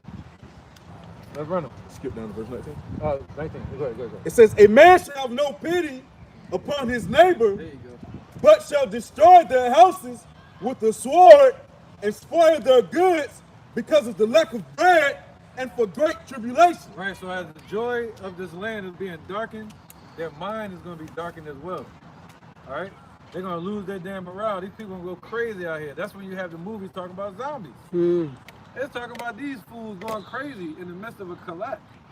That's what it's talking about. And they're going to have martial law gunning them zombies down, gunning these people down. So what's the difference between Black Friday and a zombie movie? You just had a Walmart worker die, get unalived again by getting trampled over. Right. So what's the difference, man? You see all them people at your door just to get an apple out of your refrigerator or some bread. You're gonna do the same thing you would do in a zombie collapse. It's gonna get wild, man.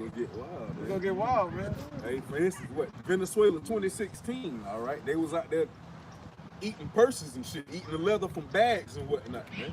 People. They were they were dropping bones of decayed animals in the middle of the street for them to eat. Eating rotten mildew meat. So that means they got degraded.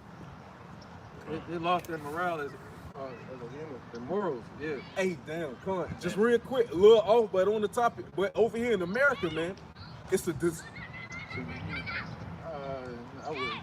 It's a disorder or something. Yeah, it's a disorder that cats carry, and more than 60% of Americans have it, man. And what it does is it takes away fear from an individual. So they basically just, hey, shit, they'll go head to head with anything, man. So just like, hey, when that sense of morale is gone, when it's completely gone, hey, man, I need to eat. I need to get that. I need to fend for my family. Hey, man, it's going to be heads being knocked off out here, man. With no, all gas, no brakes, you know? Let's band together, man, and build it. It's just like Tom and Jerry cartoon where they were stuck on the island, right? And then Tom looked over at Jerry and he looked like a piece of ham. There you go. So stay away from that dude that called himself King David. Yeah. You don't want if they're over 300, 350.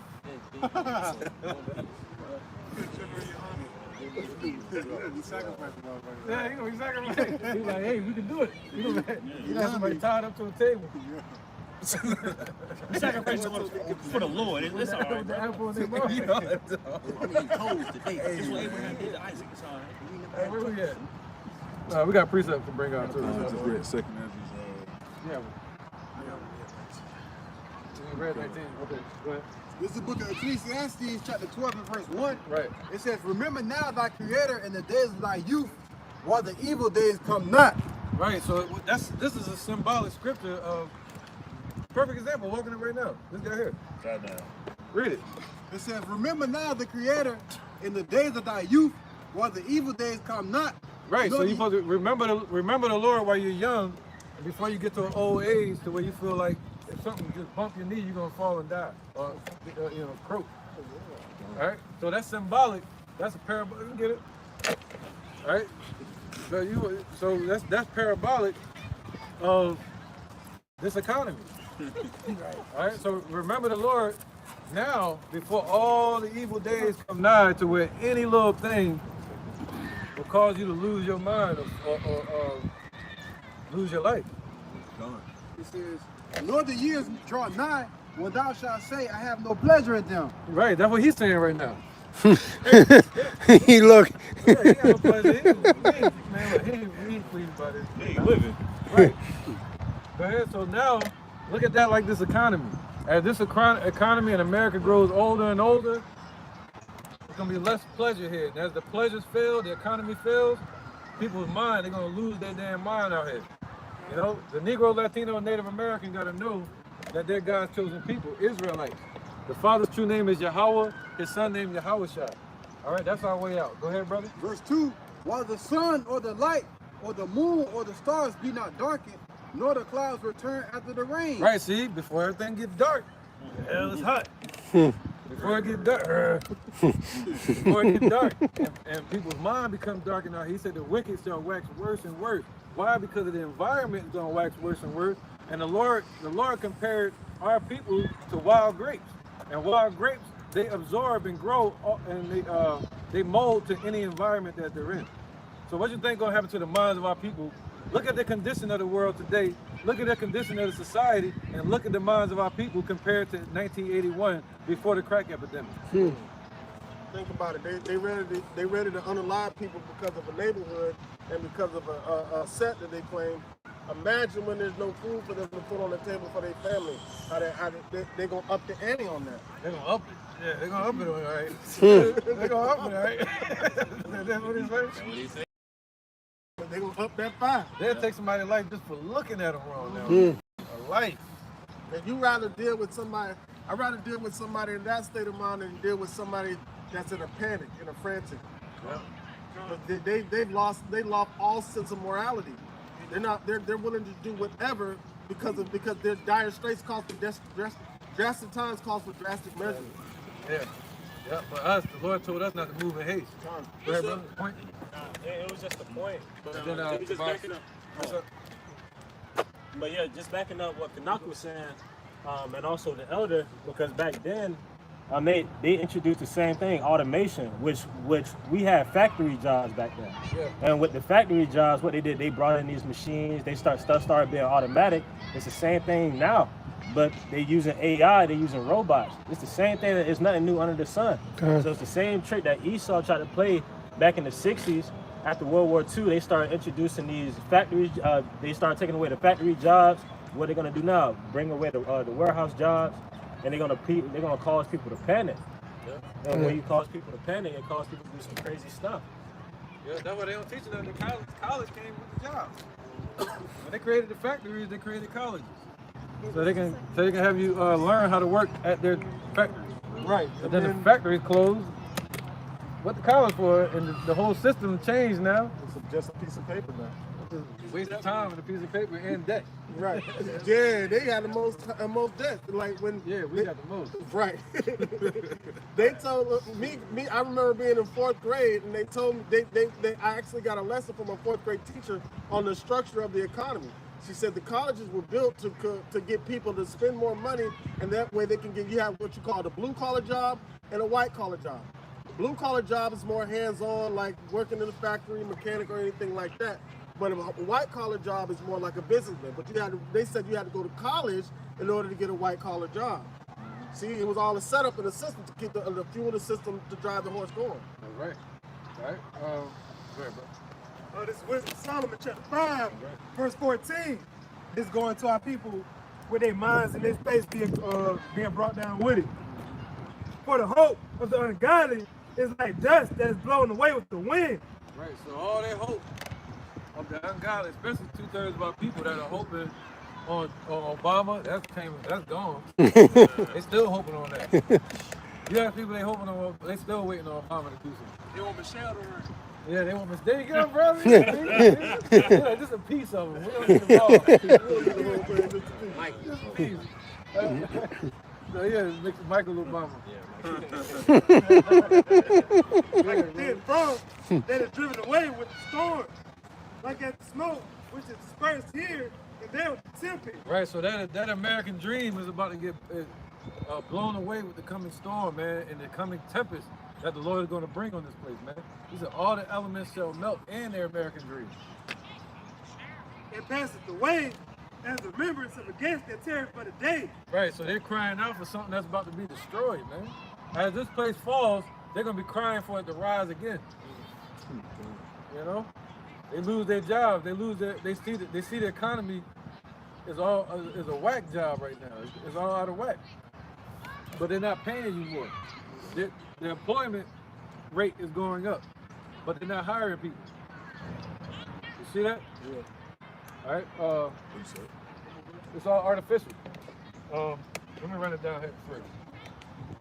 Then we're gonna come down this way. It's the book of 2nd Ezra, Yeah, you can go right after him. chapter 16, verse 40. Y'all ready to say it? 2nd Ezra. All right. No, brother. This is 2nd Ezra, chapter 16, verse 40. It says, "O my people, hear my word. Make you ready to the battle. And in those evils, be even as pilgrims upon the earth." It says, "He that selleth." There's pilgrims on the earth. I mean, don't try to use this place as a place to find rest. Man, we're on a journey, man. We need to always act like we have our bags packed and ready to go. In that day, you better like you just fell out the sky. This ain't your home. You looking to go home. That's it. You know what I mean? So be willing to move around, man. This is not your rest. And lose everything here. This is not our rest. All right, go ahead, bro. Verse 41, it says, "He that selleth, let him be as he that fleeth away, and he that buyeth as one that will lose."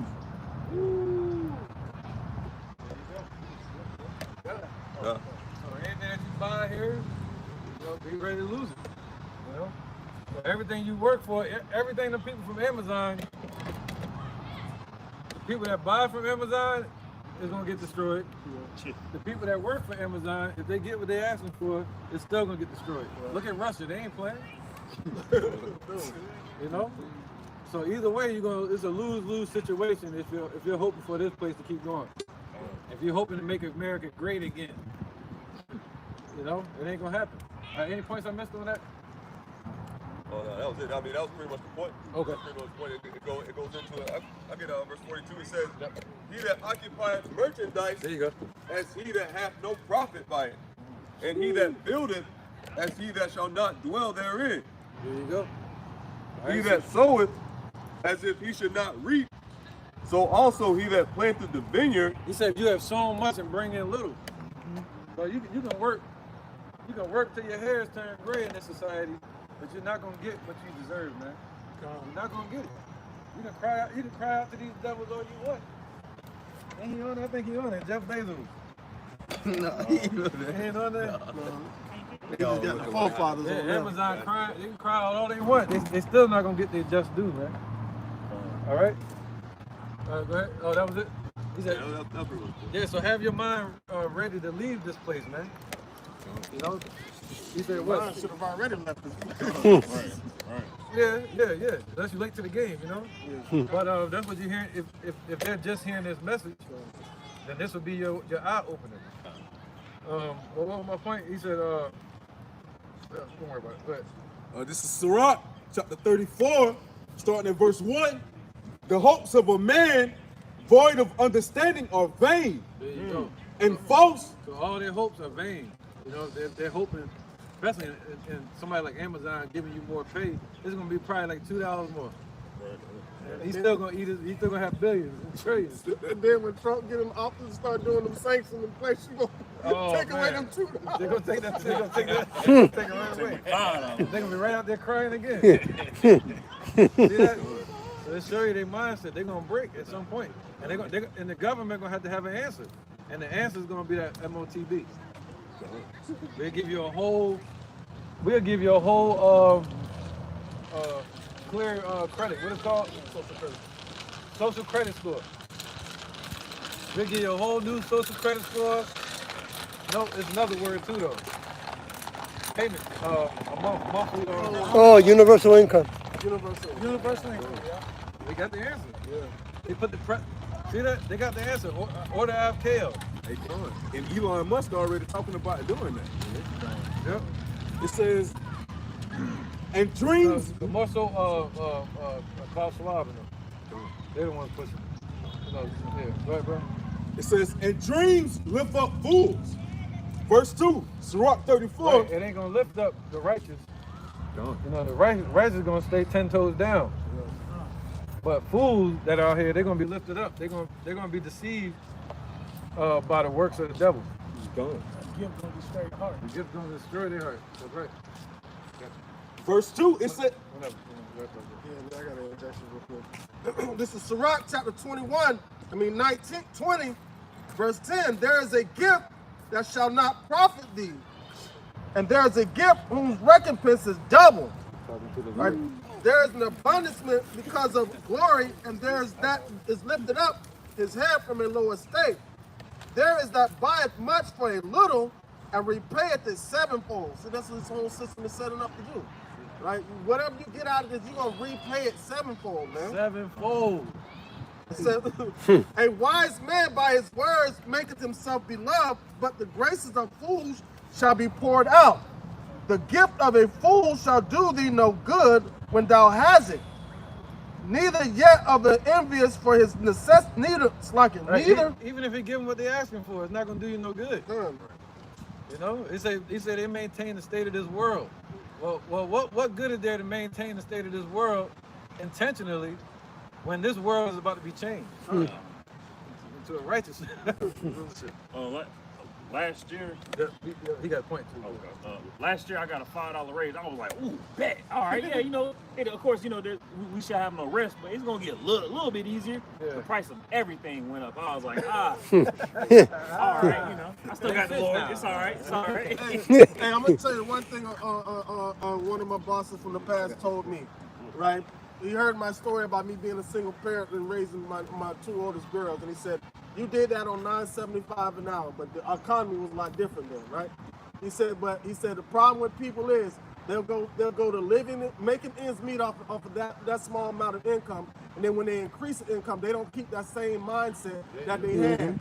Right? They feel like because they made more money now they can spend more money. It's a trap. We know all these people too. Yeah. They be in the churches.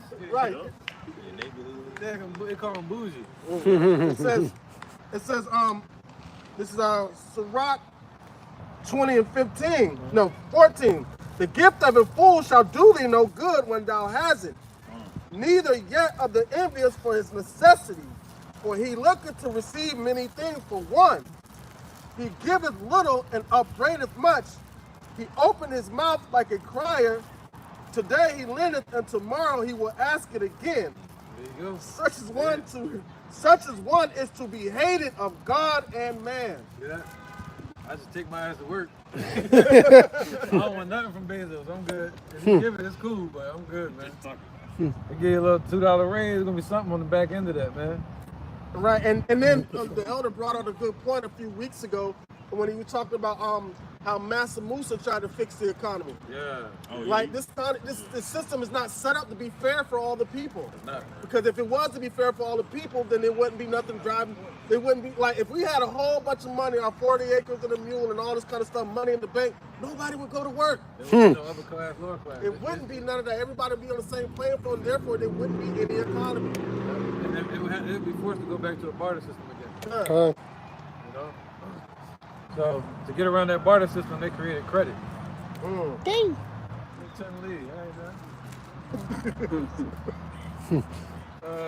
Where was that? Precept? Okay, you got one? I got one. Okay, you and then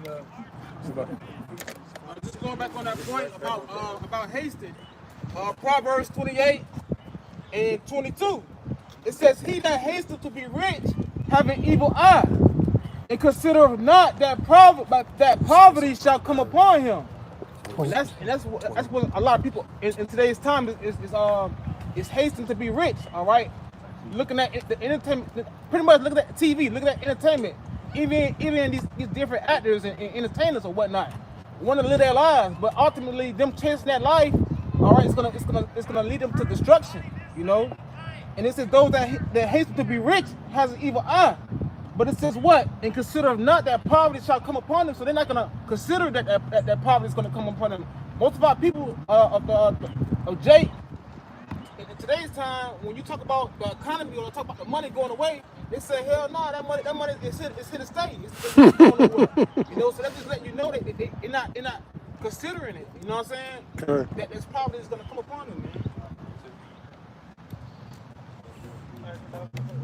Hey, Wisdom of Solomon, chapter 5, verse 15. Oh, we got one. But the righteous live forevermore. Their reward also is with Yahweh, and the care of them is with the Most High. Therefore shall they receive a glorious kingdom and a beautiful crown from the Lord's hand. With his right hand shall he cover them, and with his arm shall he protect them. Now ask yourself, what would you rather have? Would you rather have Esau dainties, or would you have the crown of life from Yahweh by Shem Shai? See, the only thing, the reason why this whole system is put in place is to confuse the minds of the people and think that's the only tangible thing on this earth. But it's not. It's not at all. All this is going to be destroyed. And if you believe that and you really understand that Yahweh by Shem Shai is going to come and flatline this place and level it out, then you wouldn't have your mind stuck on trying to get riches in this place. You would have your mind focused on trying to be rich in the Lord. What type of person should you be in all your holy conversations? All your holy conversations, that means your actions. Knowing that everything will be melted. Yeah, we're not saying nothing wrong in protesting with your jobs, but this is the protest you need to be a part of. The Bezos not gonna reward them for their words, but Yahweh Bashim Yahushua gonna reward us for protesting the wickedness of this place. No, we are saying there's something wrong with protesting. If you claim to be an Israelite, stay out of them damn protesting. Don't be out there protesting, don't walking out there marching, striking. You know, strike. Like, no, you better be striking right here. Strike your ass right to camp. Yeah, we on these signs, not no justice, no peace. Yeah, man, you know, We ain't trying to fight it strong. yeah, you can, fighting something in court is different, but you don't want to be out there crying out for you cry to the Most High. Don't pray for it and go to work. You cry to HR maybe once.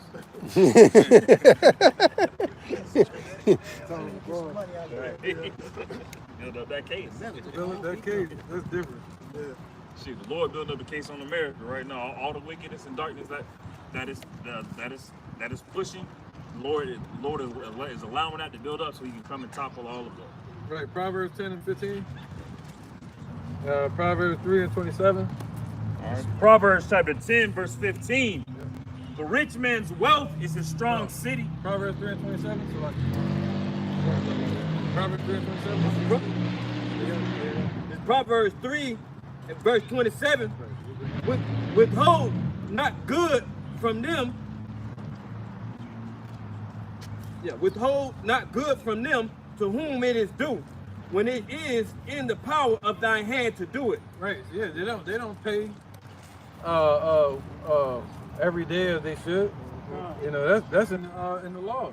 You're supposed to pay a person when you got the money to do it. That's why it's called daily bread. You're supposed to get your bread daily.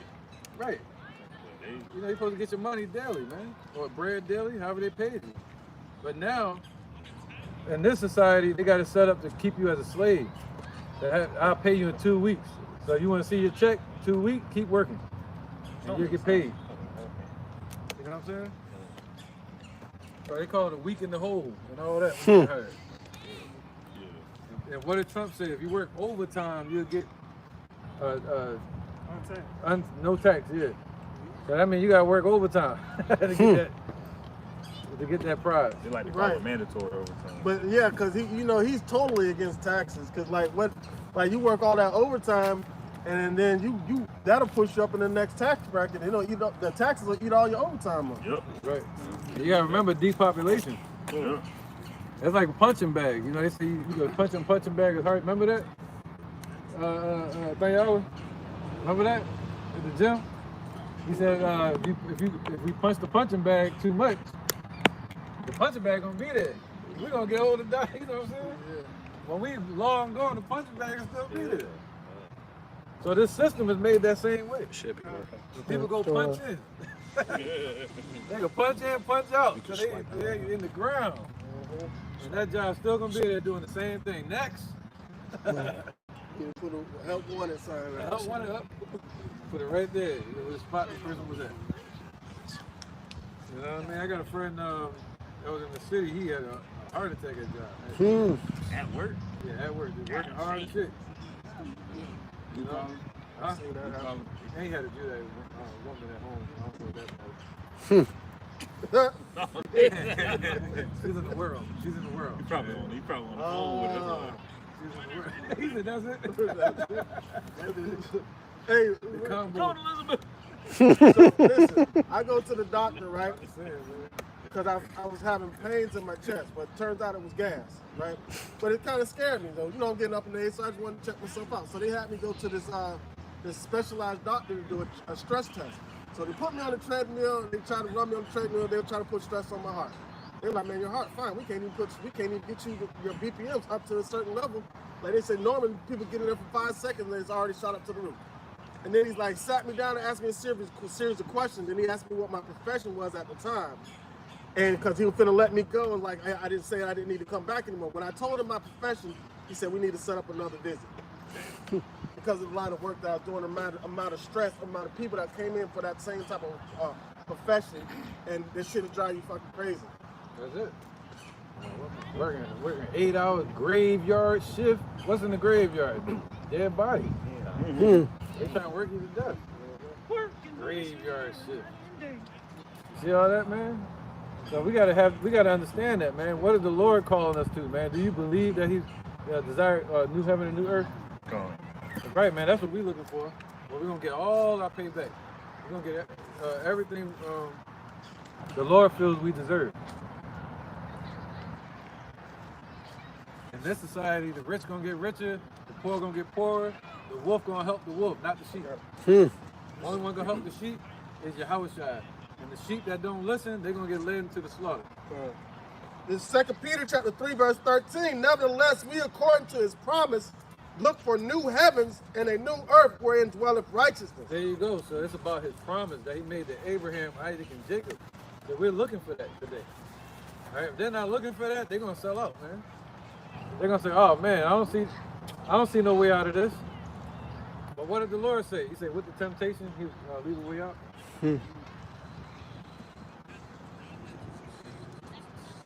Make a way of escape.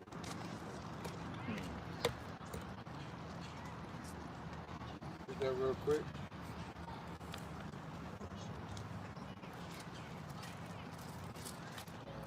Yeah, 1 Corinthians 10 and 13. Twitter fingers today, ain't it? Only. Yeah, 1 Corinthians 10 and what? 13. It's 1 Corinthians 10 and 13. There have no temptation taken you but such as common to man. Such as common to man, man. Every society, look at Alexander the Greek when he got into power. Look at the Persian Empire. Everything is about riches and wealth, man. Look at the movie 300. I am God. I can do. Remember that? Yeah. What do you say? I am kind. Like, all you have to do is bow to me. All you gotta do is bow to me. Look at what was that? Agrippa? Put on that gold suit. Yeah. Put on that shiny suit. And he didn't give homage to the Lord. You know, they was always oppressing people. They was always doing the bread circus in the Roman Empire. All right, it says, there is no temptation taking you, but such as is common to man. Right, such as is common to man, you know? Right? But Yahweh is faithful, who will not suffer you to be tempted above you are able to stand. Right, there's always been the threat of oppression upon the earth. There's always been a high and a low. Just like there's always been an up and a down, a left and a right, a good and a bad, a light and a dark. All right, the Negroes, Latinos, Native Americans, We gotta repent, man. Turn back to the Father. His name is Yahweh. His son named Yahweh Shai. He's a Cristo no Blanco. All right, go ahead. but with the temptation also make a way to escape, that ye may be able to bear it. See that? So they don't believe that. They don't see no way out. Some people don't even see the danger. You know? Well, so the ones that do see the danger, these what they call that? They see the doomsday preppers or people that see the economy changing. We gotta change with it. we gotta get rid of it, man. You gotta do this. You gotta, you know. Hey, those people be the first ones to go down to Egypt for help. Yeah. Just like off a show called Walking Dead. The humans who were around the zombie apocalypse, they said, yeah, well, you know, the world changed, you got to change with it. Yeah. They started eating people with the zombies. So it was like, yeah, well, when in Rome. Right, Cesario? Right. One of them got slick. He had got bit, but didn't tell nobody he got bit. And he's like, come on, eat me. Tainted meat. Yeah. It was like, no, he's bluffing. Nah, but it's going to be crazy like that, though. But there's nothing new under the sun, man. Gone. Think about how was that Masada when we were in? Yeah. Think about how that's going to be, imagine that on the whole world. They get put under pressure. When they're back against the wall, oh yeah, they're going to tap out. Jake gonna tap out. You see that on the police videos when they're wrestling. Yeah. They be already, I ain't done what? Good what? When they tase them to lock them up. I ain't do nothing. What did I do? Mom! You're gonna be the same way. As soon as they start applying pressure out here, Jake gonna sell out. All right? Fold. They're gonna fold. There you go. Like fold. That's a better way to put it. Fold. Fold like some money. Right. All right, where we at? Precept. Matthew 6 and 19, all the way to 24.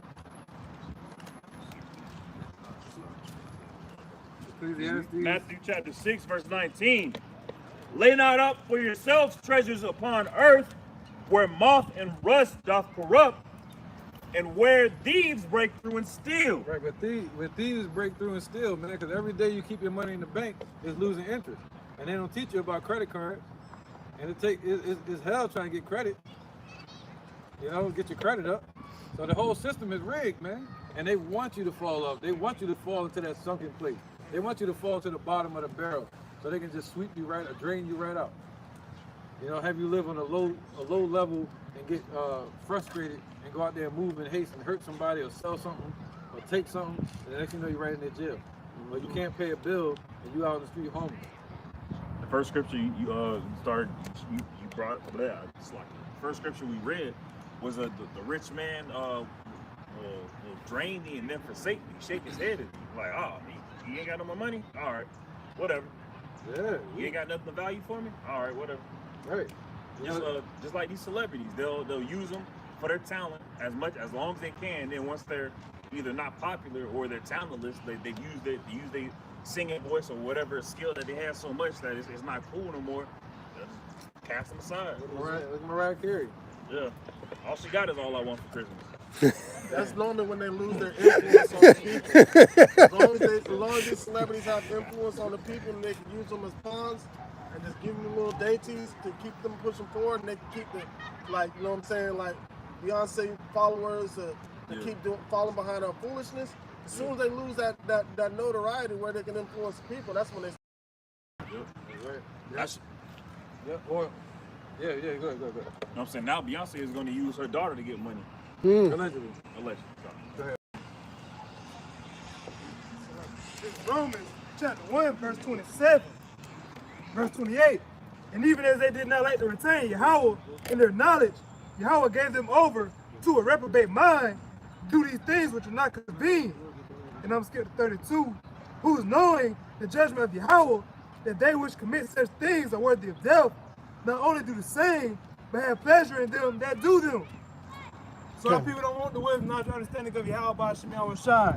They want the riches of this world. They want money. They want social status. They want all these things to be seen as, but they don't want to be perfected according to the gospel of Yahweh by Shem Yahweh Shai. And they know that they're striving contrary to him, but they don't care as long as their flesh is took care of. As long as they can see the path that they're on and the riches, they only have eyes to see carnally. So as long as they're good in the carnal sense, they don't care about the spirit.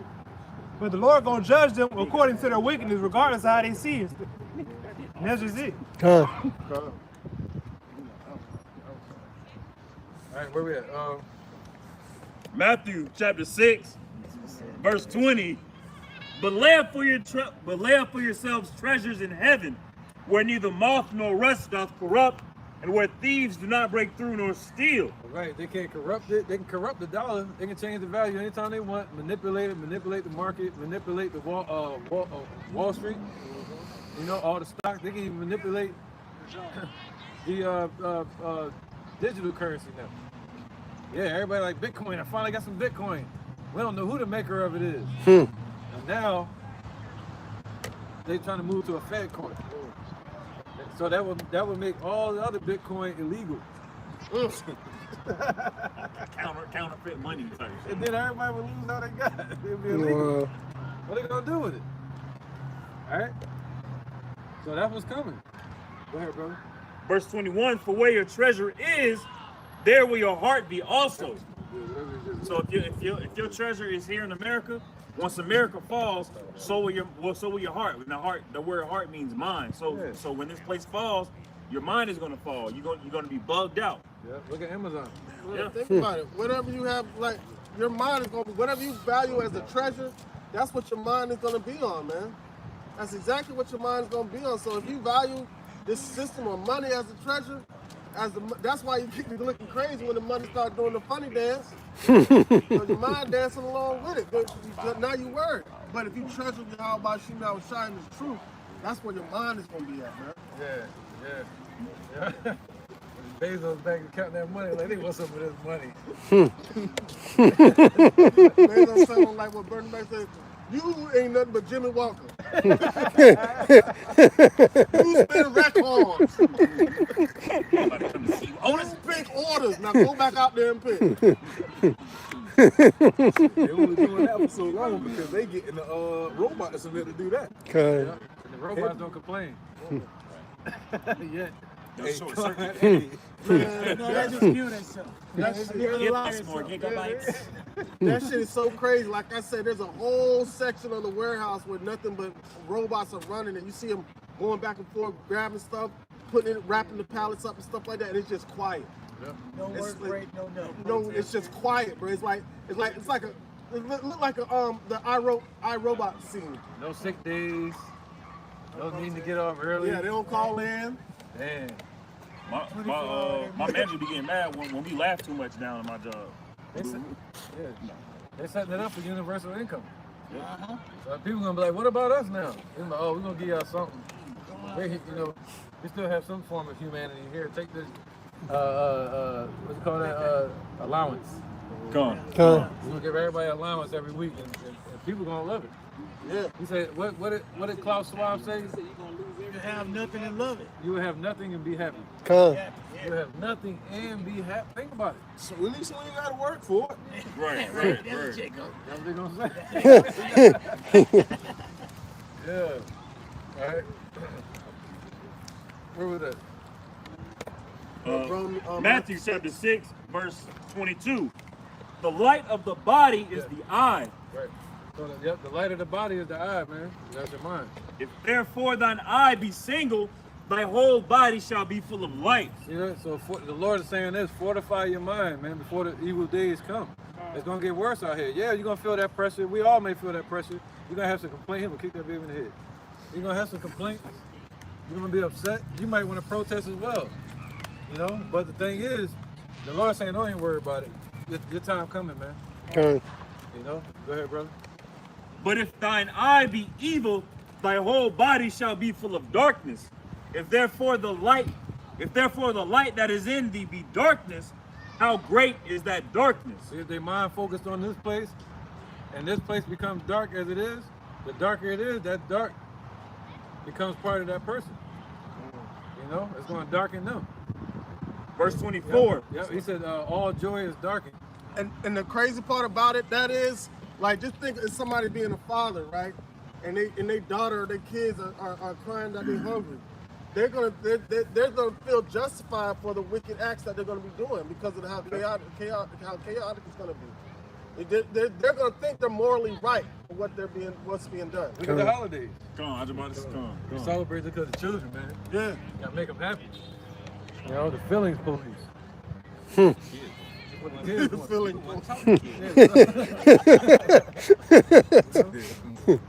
Emotional security. Yeah,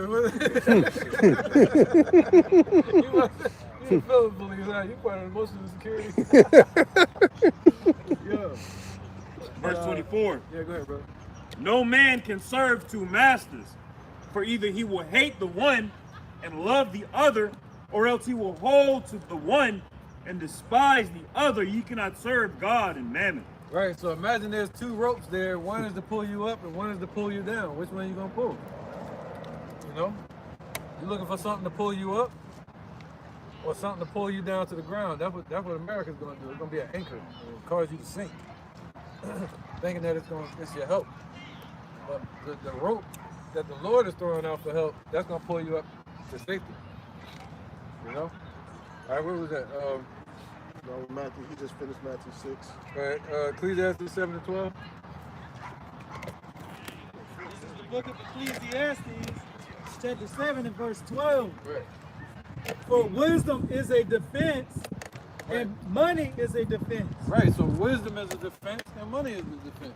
So what money though? Is it talking about the dollar? No, it's talking about money in general, right? In any society. So like in the Roman Empire, they went by what? The drachma and the, I forgot the other one. You know? So wisdom is a defense and money is a defense. Why? Because you can use money to pay your bills. The Negroes, Latinos, Native Americans are the Israelites of the Bible. All right, America's about to be destroyed. Right? You got them on the screen, boy. So, yeah, she sound more aggressive than them. I'm gonna walk through shooting the unit you guys follow. Yeah. Look at him, look. You can catch him, Anthony, we look at you. I got an interjection on that. Yep. This is a Sirach, chapter 40, verse 26. Okay. It says, riches and strength lift up the heart, but the fear of the Lord is above them both. There is no want in the fear of the Lord, and it needeth not to seek help. That's basically it, man. Yeah. Like, riches can lift your mind up. Strength can lift your mindset up. That's why she gonna proud, snarl her nose up. Right. But the fear of the Lord is above them both. There's no want, meaning you're not going to lack anything when you have the fear of the Lord. Correct. And you're not going to need to seek help because the help has already been provided for you from the beginning. Yep. I can't wait, man. The Lord destroyed Jake's attitude. Oh, yeah, Right. that's going to be so I funny. watched this chick getting arrested in Walmart earlier on the video, and they just get to the point. At the end of it, she was like, "Y'all about to make me mad."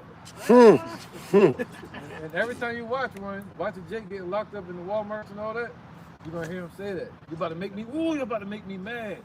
That's the game they be playing on us. They get mad, and then we gotta be like, "Oh shit, calm down, calm." Police ain't playing that. I'm gonna break your arm. It is the right. I'm gonna unalive you.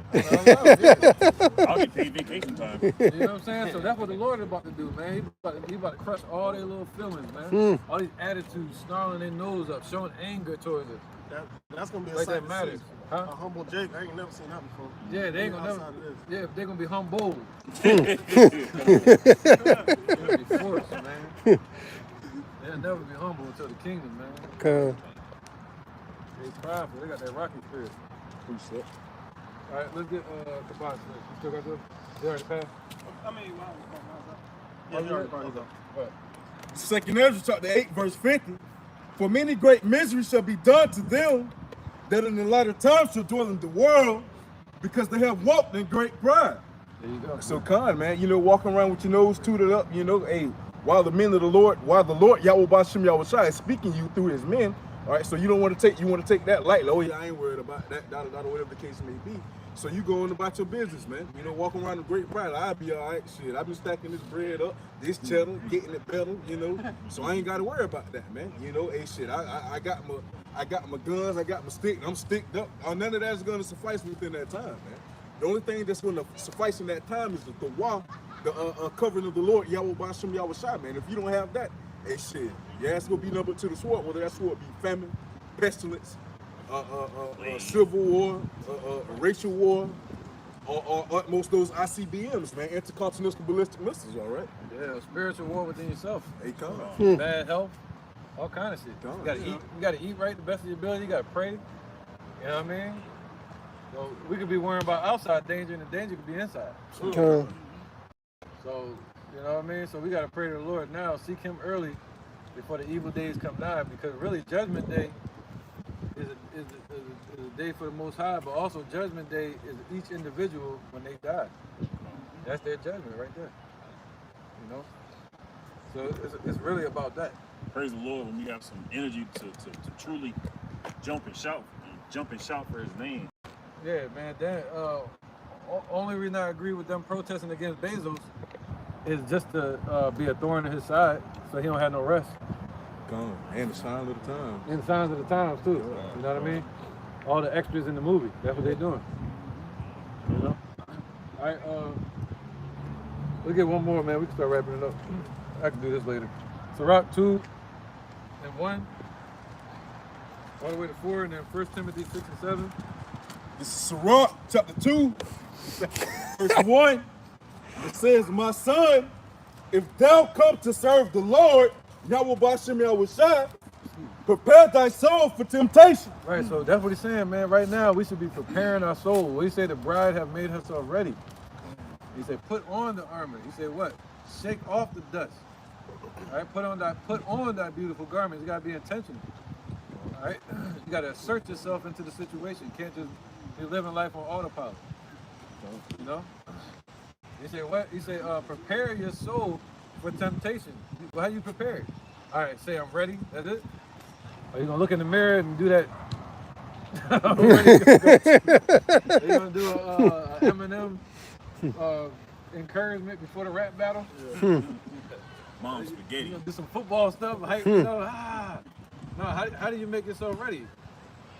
Become a doomsday prepper? No. Saving up your money? No. Getting rich? The best way you can do it is to serve your Yahweh Shah. Preparing your soul means to put on the things that He told you to put on. The breastplate of salvation, you know, all these different things. The helmet of hope. All right, go ahead. Verse 2 of Ecclesiastes chapter 2. Right, putting off the old man, putting on the new man. It says, set thy heart aright and constantly endure. Right, set your mind, your path towards righteousness and seeking righteousness, and constantly endure on that path. And make not haste in the time of trouble. Right, meaning not swaying to the left or to the right, and not moving in haste when trouble comes upon you. All right, not panicking and selling out or giving up. All right, or turning into a damn sinner, satanic individual. Verse 3, cleave unto Him and depart not away, that thou mayest be increased at thy last end. Right, so what he say? He said, my servant shall eat. You know what I mean? And they shall be hungry. Right? Somebody will get that, you know. Isaiah 65, 13. Yep. He said, what? Thou shalt be increased at thy last end, man. Not only when all hell about to break loose here in Jacob's trouble, but also in your death. The Lord said you'll have a blessing when you die. Think about that. You know, you have a blessing waiting on you. What will be that blessing? He'll put you to the right side. He'll have you waiting with the rest of the elect out there in the heavens to come back and receive your reward. All right, and you'll know that in the heavens. So that's a blessing. That's a blessing for Stephen to see Yahweh Shah on the right hand of the Father. And for Paul to say, from henceforth is a crown laid up for me. Because he knew that. You know what I mean? To know that in your death. Right? It's Isaiah 65 and 13. Therefore thus saith the Lord, Yahweh, behold, my servants shall eat, but ye shall be hungry. Right, see that? That's what we hoping for, the Lord to bless us. When things are going ill, in trouble, we're praying for the Lord to step in and manifest Himself and bless us, man. Take care of us. Go ahead. Behold, my servants shall drink, but ye shall be thirsty. Right, yeah. Behold, my servants shall rejoice, but you shall be ashamed. There you go. They're going to be ashamed, man, for what they've been believing in and hoping in man, hoping in Trump to save them. When they shall say peace and safety, then all of a sudden, what? Sudden destruction, man. All right? they're gonna be confounded. Because all that they hope for is gonna turn to dust. And all that the elect are hoping for, you know, yeah, we'd like a raise at our jobs. You want to raise America, really? Raise it, raise it. Yeah, you got that raise. You got that raise too. But I like a, you know, dealing with the reality. We'd like a raise at our job. Anybody would. You know what I mean? But how much I'm gonna raise? I want $1 million raise. I would like a job. As a matter of fact, I would like your job. They couldn't give me what they can't give you what you would really want. Right. You know what I mean? How about you just get about that seat? You don't know what you're doing. No, they ain't gonna do that. They're gonna give you a crumb. The crumb off the rich man's table. All right, go ahead. Verse 4 of Ecclesiasticus chapter 2, it says, whatsoever is brought upon thee, take cheerfully, and be patient when thou art changed to a lower state. See that? We've been changed to a lower state, and then it's going to happen again. You know, we got some form of living, you got a job, you can go to work, you can pay your bills, but then what happens when you get changed to a lower state? You can't let your mind change to a lower state. Your mind has to be heightened, all right, and lifted up. So people out here, their mind gonna be changed to that lower state. They're gonna start bugging out. All right, he said, go ahead, you got a point? Hey, Con, that's why Isaiah 33:6, that's why knowledge and wisdom has to be, that's why you have to latch on to this knowledge and wisdom. That way, so it can be the stability of that times. That times of what? That times of trouble. That times of tribulation. That times of want and need, man. You revert back to the scriptures and look at the generations of old, all right? See what they did in that times of trouble. Their times of tribulation, their times of need, their times of want, man. They called upon the name of the Lord, Yahweh Bashim Yahushua. They trusted in the Lord, Yahweh Bashim Yahushua, man. You know, and in scripture also, man, what? Ye have not because ye ask not, man. You don't go to those who don't go to the Lord, Yahweh Bashim Yahushua, and don't ask for help. They don't have it. Why? Because they don't ask him for help, man. Or they don't know the name. They call them on ask for help. You haven't searched him out, none of that. Seek him early, he may be found. Still. Oh, ready for it. Yeah. Chapter 5, verse 15. Bring it on. See then that ye walk circumspectly, not as fools, but as wise, redeeming the time, because the days are evil. There you go. Don't walk around like fools, man. You're gonna be controlled. Walking around like a fool, they have you out there just crying like a baby, asking for milk. When the Lord said he already got the milk for you. You know, he said the gold and silver is his. So, you know, that's what we should go to for our help, man. You know, in your job, you just find another job, man. Work somewhere else. Strengthen your skills. Apply more diligence, you know, in your craft. So, you know, at the end of the day, you're not going to be able to do enough in this society. You're not going to complete everything. I always tell myself that. On this earth, I'm not going to complete everything. But you will complete what the Lord has for you to do. All right? We are here to wake up the Negroes, Latino, and Native Americans, and some of the speckled bird Israelites that are scattered amongst the other nations that they're the Israelites of the Bible. Right? Not the ones that's in the land today, they're the fake ones. The real ones walking around you every day, calling themselves these people. Right? But these people are mingled amongst everybody, like the Irish, you know, English. Yeah. So you don't know who's who. No. So we can't come out here. Sometimes we can, you know, but we can't come out here and say, hey, that's a Edomite. Let's go bash him, like you know, like the Black Panther was trying to do. Yeah. They're fighting back and forth. I'm not familiar. What is an Edomite? Sorry, can you tell me basically what is the core idea that you're representing? Oh, cool, man. Yeah, we get that question a lot. We'll get a Genesis 25, I think. It was. 25. Maybe 27. It'll be 27 too. 25. 25:1. 19. This Genesis 25:19. Yeah, only because you just asked this question. Okay. It said, and there are the generations of Isaac, Abraham's son Abraham begot Isaac, and Isaac was 40 years old when he took Rebekah to wife, the daughter of Bethuel,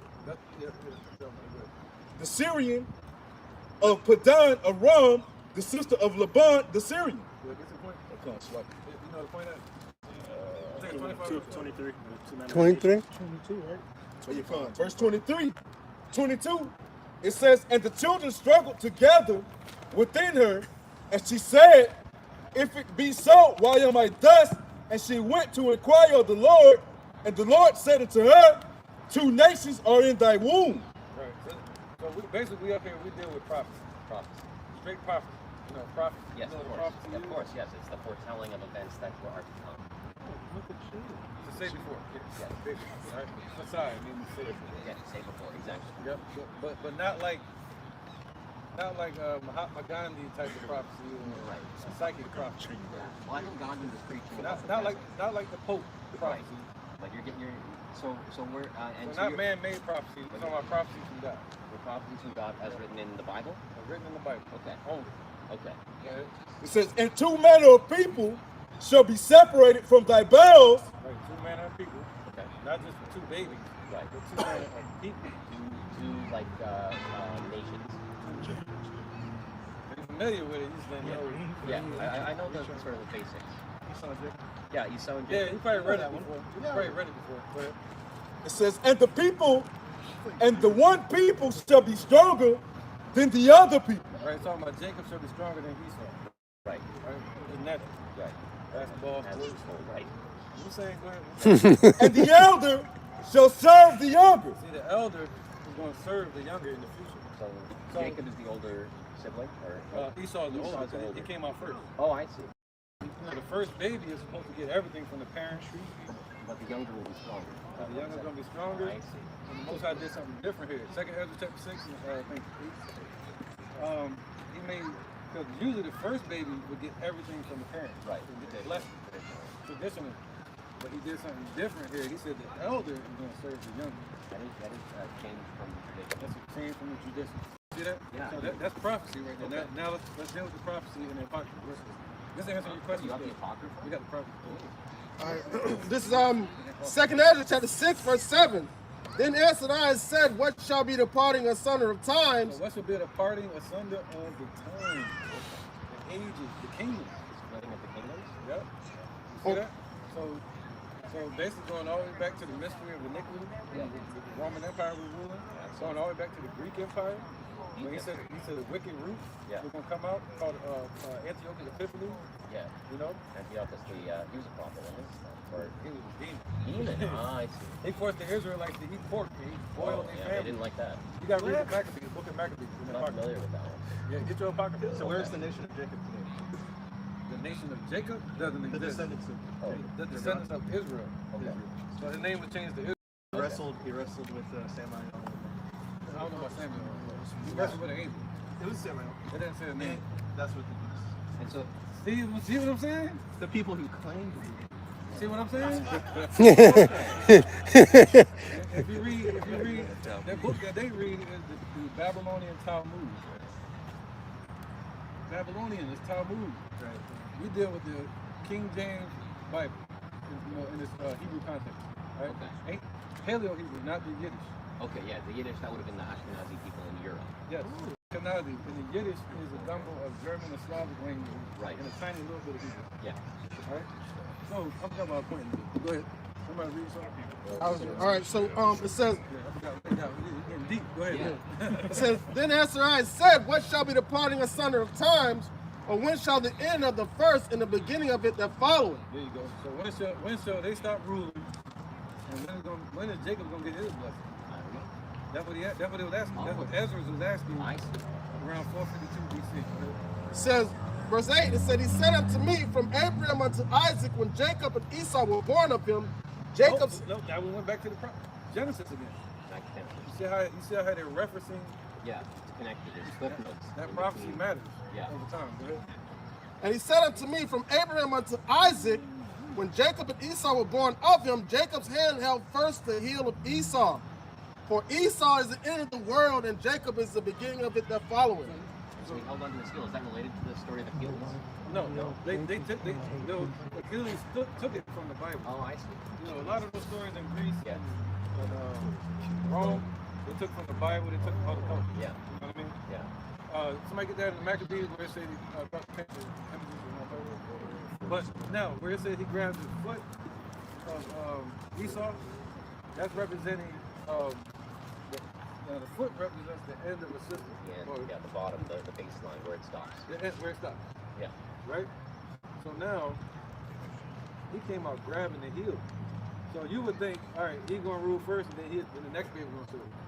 But now he's saying, while Esau is falling, there's not going to be any space between the next rulership. It will just be a turning. It's going to happen right in front of everybody's eyes. So as this place is falling, the Lord's going to raise up the tabernacle of David that's falling. But not like sovereign nation, like, oh, we're back. Okay, so but more so through the Spirit. A spiritual rising of power. Yeah. I see.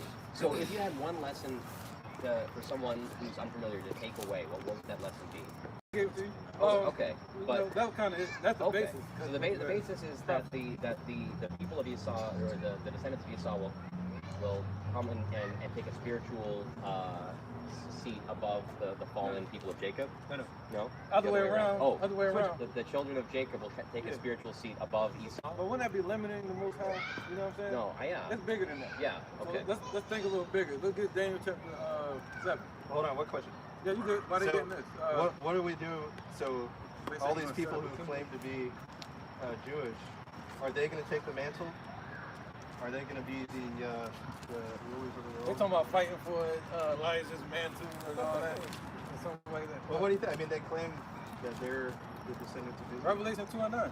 Let's get that. The Bible tells you everything. They're really the Khazars. I think this is interesting because you've mapped a lot of the ancient peoples of the Bible onto the people of the New World in the Americas specifically. I think that's interesting because because a lot of these people are talking about, I mean, historically when they're talking about people in the regions of the Middle East, I don't know how that connects to the people of the Americas. Yeah. Well, these people came over here in slave ships. Oh. That's in Deuteronomy 28. Even the Mexicans? No, they came over here after 300 AD. Oh. So a lot of the Mexicans, a lot of the Native Americans was already here. Yeah. And you know Christopher Columbus, he went to the Queen of Spain. Yeah. And he used the Apocrypha. Really? Look it up. Okay. And he said, I want to go find the Israelites. And he believed they were in the Americas? He found them. He found them? He found them. Okay. See that? So they found us, and when they found our people, the Native Americans, which is the tribe of Gad, North American Indians. the prophecies match up. Yeah. When he found them, they were playing with gold like marble. Yeah, they were the mythical cities of gold, and they found it. You see that? Then when the colonizers, Esau saw that, they were fortunate. Yeah, they wanted to harvest See the differences in mindset? Yeah. So the people who were there, they weren't seeing it as a fortune, they saw it as a gift from God. Right. And then the colonizers came in and they wanted to take it as money and give it to the king, right? Come on, bro. You got it. What's that? Genesis 27 real quick.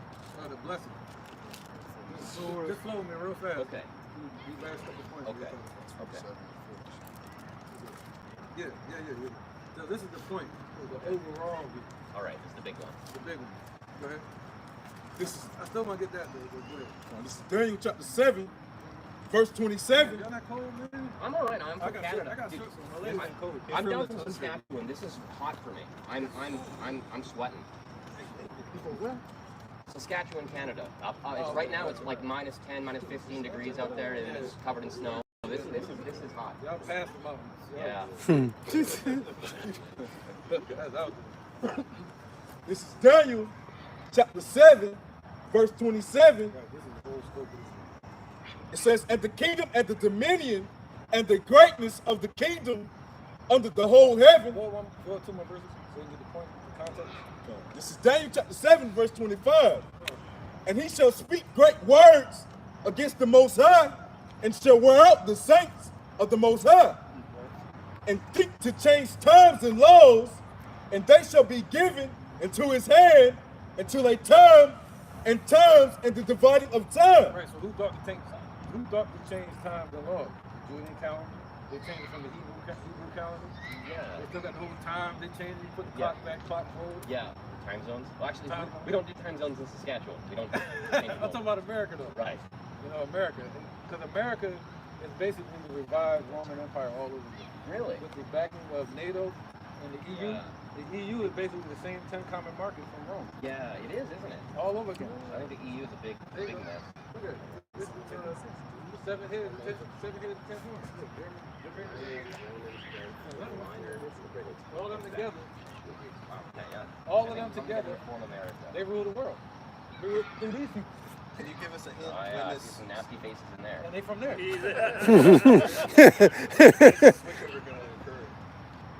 ahead, right here. No man knows the day or the hour. It's verse 26.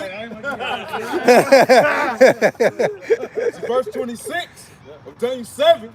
But the judgment shall sit, and they shall take away his dominion to consume and to destroy it unto the end. And the kingdom and dominion and the greatness of the kingdom under the whole heaven shall be given to the people of the saints of the Most High, whose kingdom is an everlasting kingdom. It's not just about taking something from Esau, it's about giving a blessing. So he gave Esau his blessing, the sword. Remember that, James? Genesis 27. We were going to get it, but we can still get it. Okay. All right, you want to hear it real fast? Real quick? Okay. Genesis 27, the sword.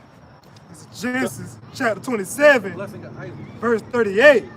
And Esau said unto his father, hast thou but one blessing, my father? Bless me, even me also, O my father. And Esau lifted up his voice and wept. And Isaac his father answered and said unto him, behold, thy dwelling shall be the fatness of the earth, Thy dwelling shall be the riches of the world. Go ahead. and of the dew of the heaven from above. Anything on the earth is yours. Go ahead. Job 9:24. So does that connect back to like the sort of the meek shall inherit the earth? That goes into the meek, spiritual. Yeah, exactly. The ones who are not there with the sword, but with God in their heart. Revelation 2 and 9. Revelation chapter. What we got? Revelation chapter 2 and verse 9. I know thy work. So the Lord said he knows our works. Yes. Right? In tribulation, in poverty, And he knows our poverty and our tribulation, because he said he has the keys to hell and death. He want to put us in slavery. Yeah, go ahead. but thou art rich. But we really the rich ones because we have the spirit and the meekness. Yes, and then so then those who struggled and survived under that sort of test, then they'll come forward and take the place that has been given to them, right, by God. 2/3. What's that, Zephaniah? I need the scriptures. Let's get the scriptures rocking. What's that? 13 nigga. Well, come, like you speak in the scriptures. I'm gonna show you. Okay. Everything you just said. Don't miss what you just said though. I don't want to check what you said. You said then the ones that listen. Yeah. Who we claim are these people. Yeah. The ones that listen. If it was a pie on the third, so a third pie, you take 2/3, you're gonna be destroyed. 1/3 is gonna be saved. Just like during the time of Noah, and only 8 people. Just like during the time of Lot, and only Lot, that type of thing. Well, I this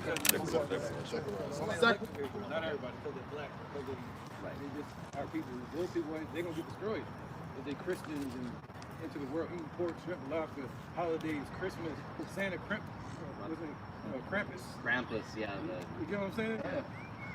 Zechariah chapter 13, verse 8. And it shall come to pass in that day, saith the Lord, 2 parts thereof shall be cut off and die, but the third shall be left therein. That was you just said. Yeah. And I hear it. And I will bring the third part through the fire, and I will refine them as silver is refined, and I will try them as gold is tried. Malachi 4:1, real quick, just back this one up, and then we'll get the other one. This is Malachi chapter 4, verse 1.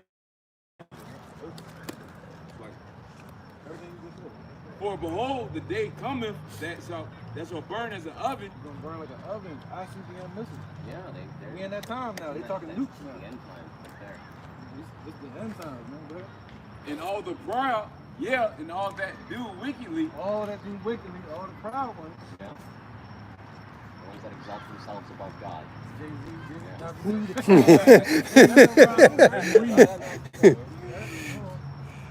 TDJ. How about Shall be stubble. They're gonna be the stuff. They're extras in the movie. They're fuel for the fire. One will be cast aside when the ones with God in their hearts come and take their place. Right. Well, the way Yahweh shall work, he gave his life for the elect. That's the first fruit, just like on a tree. Right. But then those fruits are gonna bring back more fruit once they in the proper garden. Yes, once they're in the kingdom and it's planted, they can reincarnate. And they will harvest the fruits of the seeds that have been planted. The ones that have been destroyed. Yeah. The ones that have been destroyed will come back to them. He said, thus all Israel shall be saved. Well, thank you, gentlemen, for sharing your scriptures with me. This is very educational. I appreciate it. Appreciate Love meeting all of you. Yeah, Wonderful. We like what you're doing. Any more time? Come on up. Right. All right, man. Have a good one, man.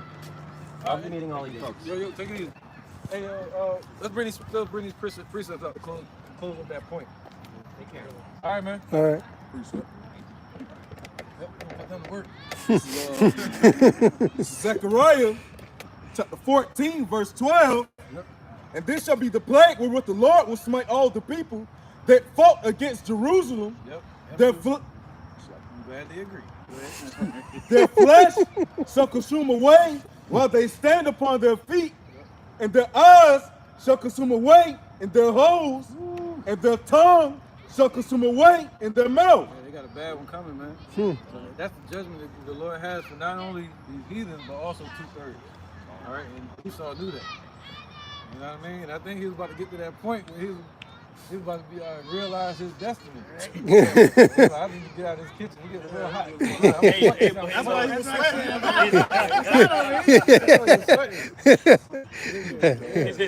I feel hot. I feel hot. Kind of say how people be saved. Yeah, his homie was trying to be a little demon. Good. And they were trying to find a loophole. They were trying to find a loophole to challenge, but they couldn't. You know what I mean?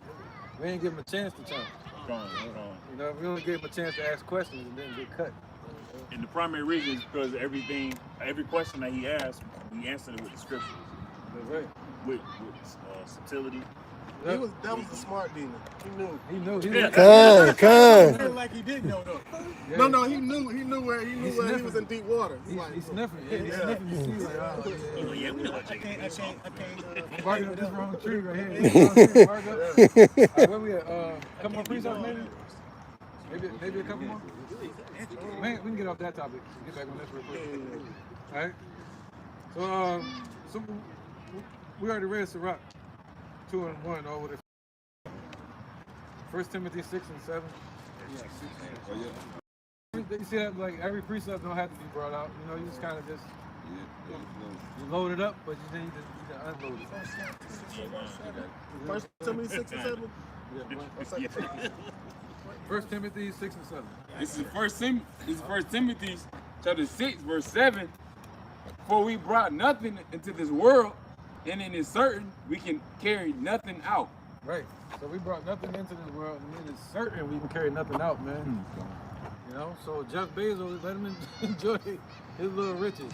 This is only for a moment, a short season, a millisecond to the Most High. That's not real riches, man. The Most High has eternity for us to have our wealth and riches, you know, in our society, in a righteous society. So we don't have to bow down and cry out to these devils for a handout, for a crumb. Give us more crumbs off your table. He's like, all right, I'm gonna send the dogs by to lick your wounds.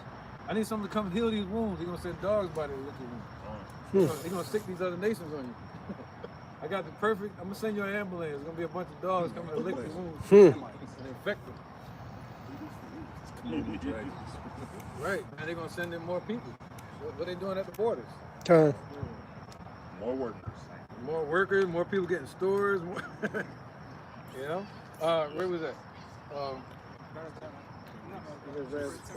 Timothy 6 and 7. All right, Zephaniah 1 and 14. We ain't gonna finish all these. It's all good. I'm gonna shut it down in a second. I already knew what time it was when they walked up though. They look like vocab. Yeah. I thought the one with the longer hair was gonna be an asshole though. He was trying to be. He wanted to be. He trying to be. You know who he remind me of? Blah, blah, blah, blah, blah. Hey, you know, he actually reminded me of Tucker Carlson for some reason. Yeah. Hey, damn, that was weird. Yeah, they going to huddle up. Lick their wounds. Yeah. Bring it out. Zephaniah. Yep. That's what the Lord said, he'll make us new creatures, man. Don't be afraid to come out here and teach, man. Just teach the milk. The milk would cut him. Dude was cutting him, man. Yeah, man. That's right. Go ahead. This is Zephaniah chapter 1 and verse 14. The great day of the Lord is near. It is near and hasten greatly. Even the voice of the day of the Lord, Yahweh, the mighty man shall cry there bitterly. There you go. So the rich man, that's known as might in this society. That's what they call Oprah, one of the most powerful women in America, because of the money, you know, because of her posture, because of her posturing. You know what it's called, right? Posturing. Yep. Yeah, what's it called? What did you say? What was that? Right here, Zephaniah. All right, go ahead. Zephaniah 1 and 15, that day is a day of wrath, a day of trouble and distress, a day of wasteness and desolation, a day of darkness and gloominess. Right, so what type of raise you gonna be looking for in that day? It's right around the corner. All hell is breaking loose, but still people go out there protesting, talking about getting a raise or getting their health benefits in the midst of World War III. We're looking at a raising of their spirit. They could be in such spiritual turmoil. Okay. Back in Zechariah 1 and 15, that day is a day of wrath, a day of trouble and distress, a day of wasteness and desolation, of darkness and gloominess, a day of clouds and thick darkness, a day of the trumpet and alarm against the fenced cities and against the high towers. Right. Me, after asking Jeff Bezos if I could meet him in person for my raise and the job, I tell him this right here. But you know what that day is? It's a day of darkness, a day of gloominess. That'd be the last conversation we had. I still want that raise though. Bezos. Back in Zephaniah 1 and 17, and I will bring distress upon men, that they shall walk like blind men, because they have sinned against the Lord Yahweh, and their blood shall be poured out as dust, and their flesh as the dung. Yeah, good. Keep going. Neither their silver nor their gold shall be able to deliver them in the day of the Lord's wrath, but the whole land shall be devoured by the fire of his jealousy. Oh, you know what? I gotta use this precept for another lesson I gotta do too. Y'all write this out later. It was a video, somebody just put it out on the news. They said they found a treasure. No, they found a couple that was burned up in Pompeii, the explosion, the volcano. Oh, yeah. And the couple was clinging on to their riches. Damn. And they was in the room because the plumes outside was piling up. I forgot what they call it, but it was piling up, pulse. It was piling up outside, so they were about to be smothered inside. So to keep it from coming in, they closed the doors and they started hugging their riches, the gold and silver.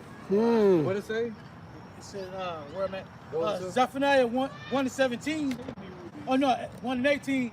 Neither their silver nor their gold shall be able to deliver them in the day of the Lord's wrath. There you go, man. So everybody worrying about this money, they ain't gonna deliver you in that day.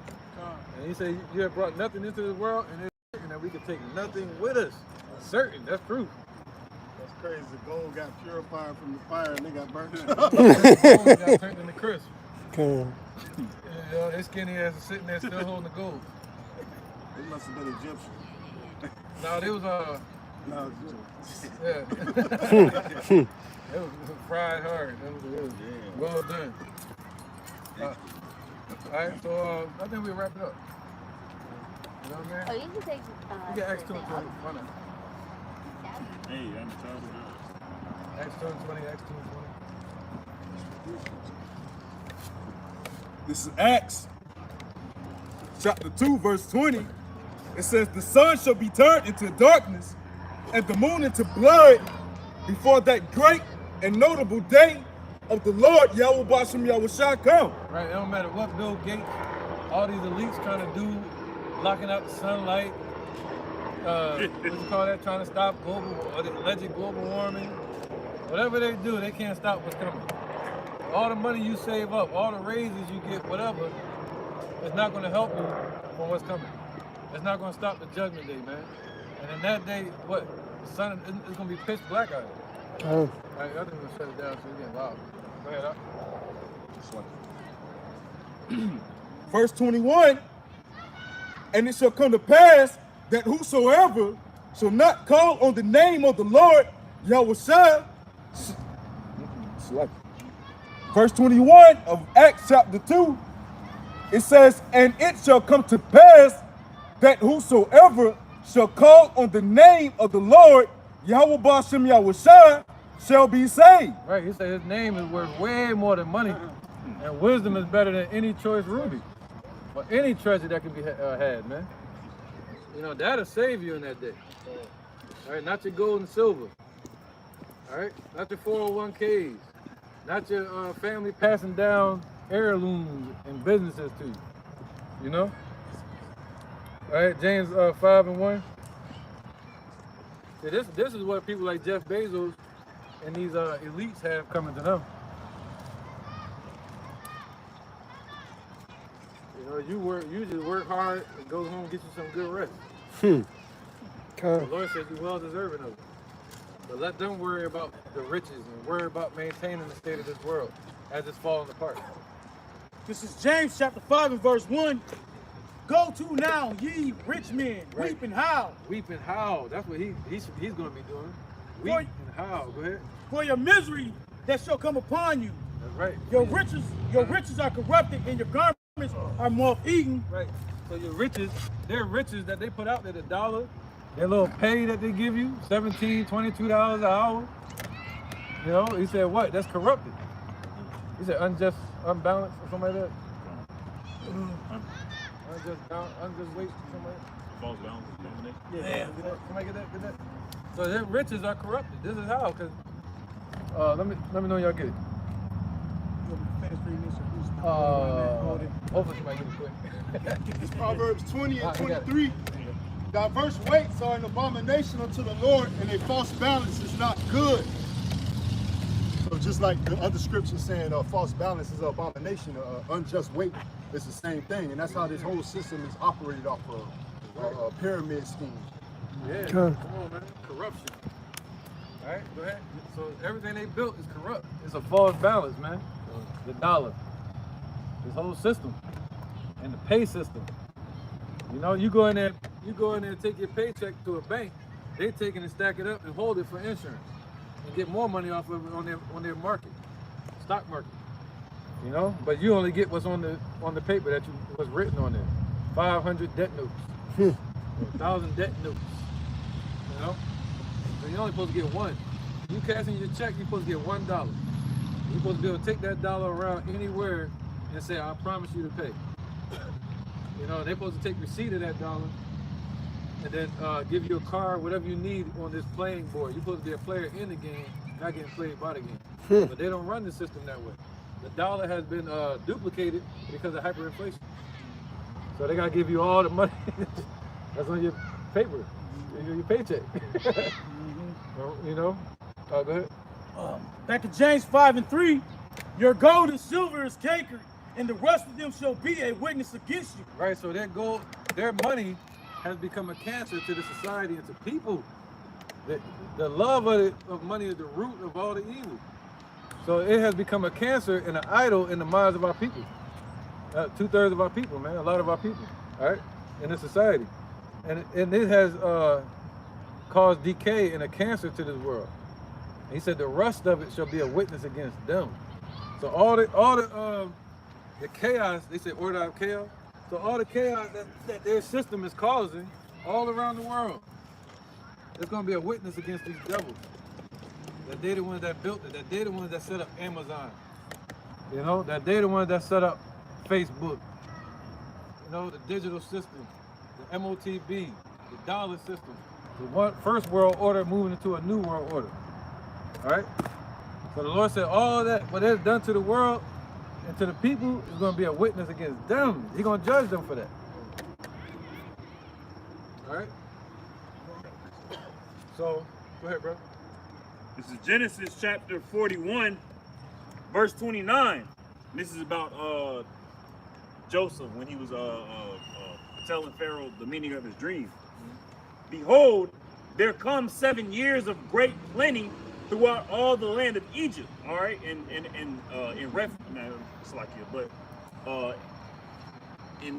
likeness to America. America went through its complete years of plenteousness, of being, you know, the great America. And there shall arise after them 7 years of famine, and all the plenty shall be forgotten in the land of Egypt, and the famine shall come the land, and the plenty shall not be known in the land by reason of that famine following, for it shall be very grievous. All right, and the famine that's about to come into this place, America, is going to be so grievous that everybody is going to forget about how plenty of America is. They're just going to be trying to focus on survival. They're going to be trying to focus on what wicked thing they can do to get sustenance. It's gonna be as bad as running up to an ocean and saying you gotta walk through it. It's gonna seem like there's no way out until the Lord gonna part the river, part the sea. I mean, He's gonna make a way for us, man. Right? So I think we can wrap it up though. All right. Yeah, I think we can wrap it up. That's it on that. Because all these going into like destruction and stuff like that. You know what I mean? Yeah, that's what I brought down. Yeah, kind of wrap it up a little bit. All right, cool, man. Yeah, we're going to end this here, man. I feel like we're just getting started. So I'm going to go ahead and cut it. All right, and my precepts? Precepts? All right, my brother.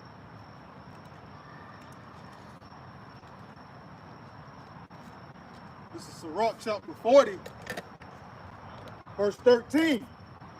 The goods of the unjust shall be dried up like a river, and shall vanish with noise like a great thunder and rain. So the goods are going to be dried up. The goods ain't going to be the missiles. Right? So the goods are going to be dried up. It's just going to be over with. It's going to disappear.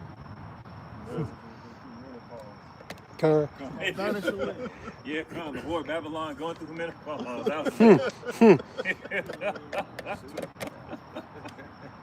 Won't be birthing out no more harlots. No more lovers. Nope.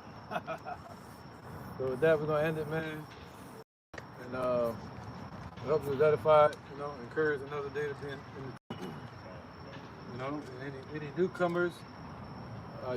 Hopefully you found what you've been looking for by finding this page, man. All right, and yeah, we don't need to be out there protesting, striking, walking up the street, marching. You know what I mean? If anything, you want to do something with the people, maybe do a damn marathon run or some shit. You can run for health. You don't need to be out here protesting. All right. So with that, we're gonna wrap it up, man, and we're gonna end it. We're gonna say shalom to you out there first. We're gonna give praises to the Most High first, all right? So Kal, Halayim, La, Yahweh, Ba'ashem, Yahushai, Ba'ashem, Ha, Rakah, Wadash, Ma'amah. Double honor to the elder apostles of GMS and the elders, and shalom to you, Akim, Nakwatim, the children, which means brothers and sisters that still believe in truth and sincerity around the four corners of the earth. We're going to say shalom. Shalom. In fact, to start slowing down. Getting cold out here, man.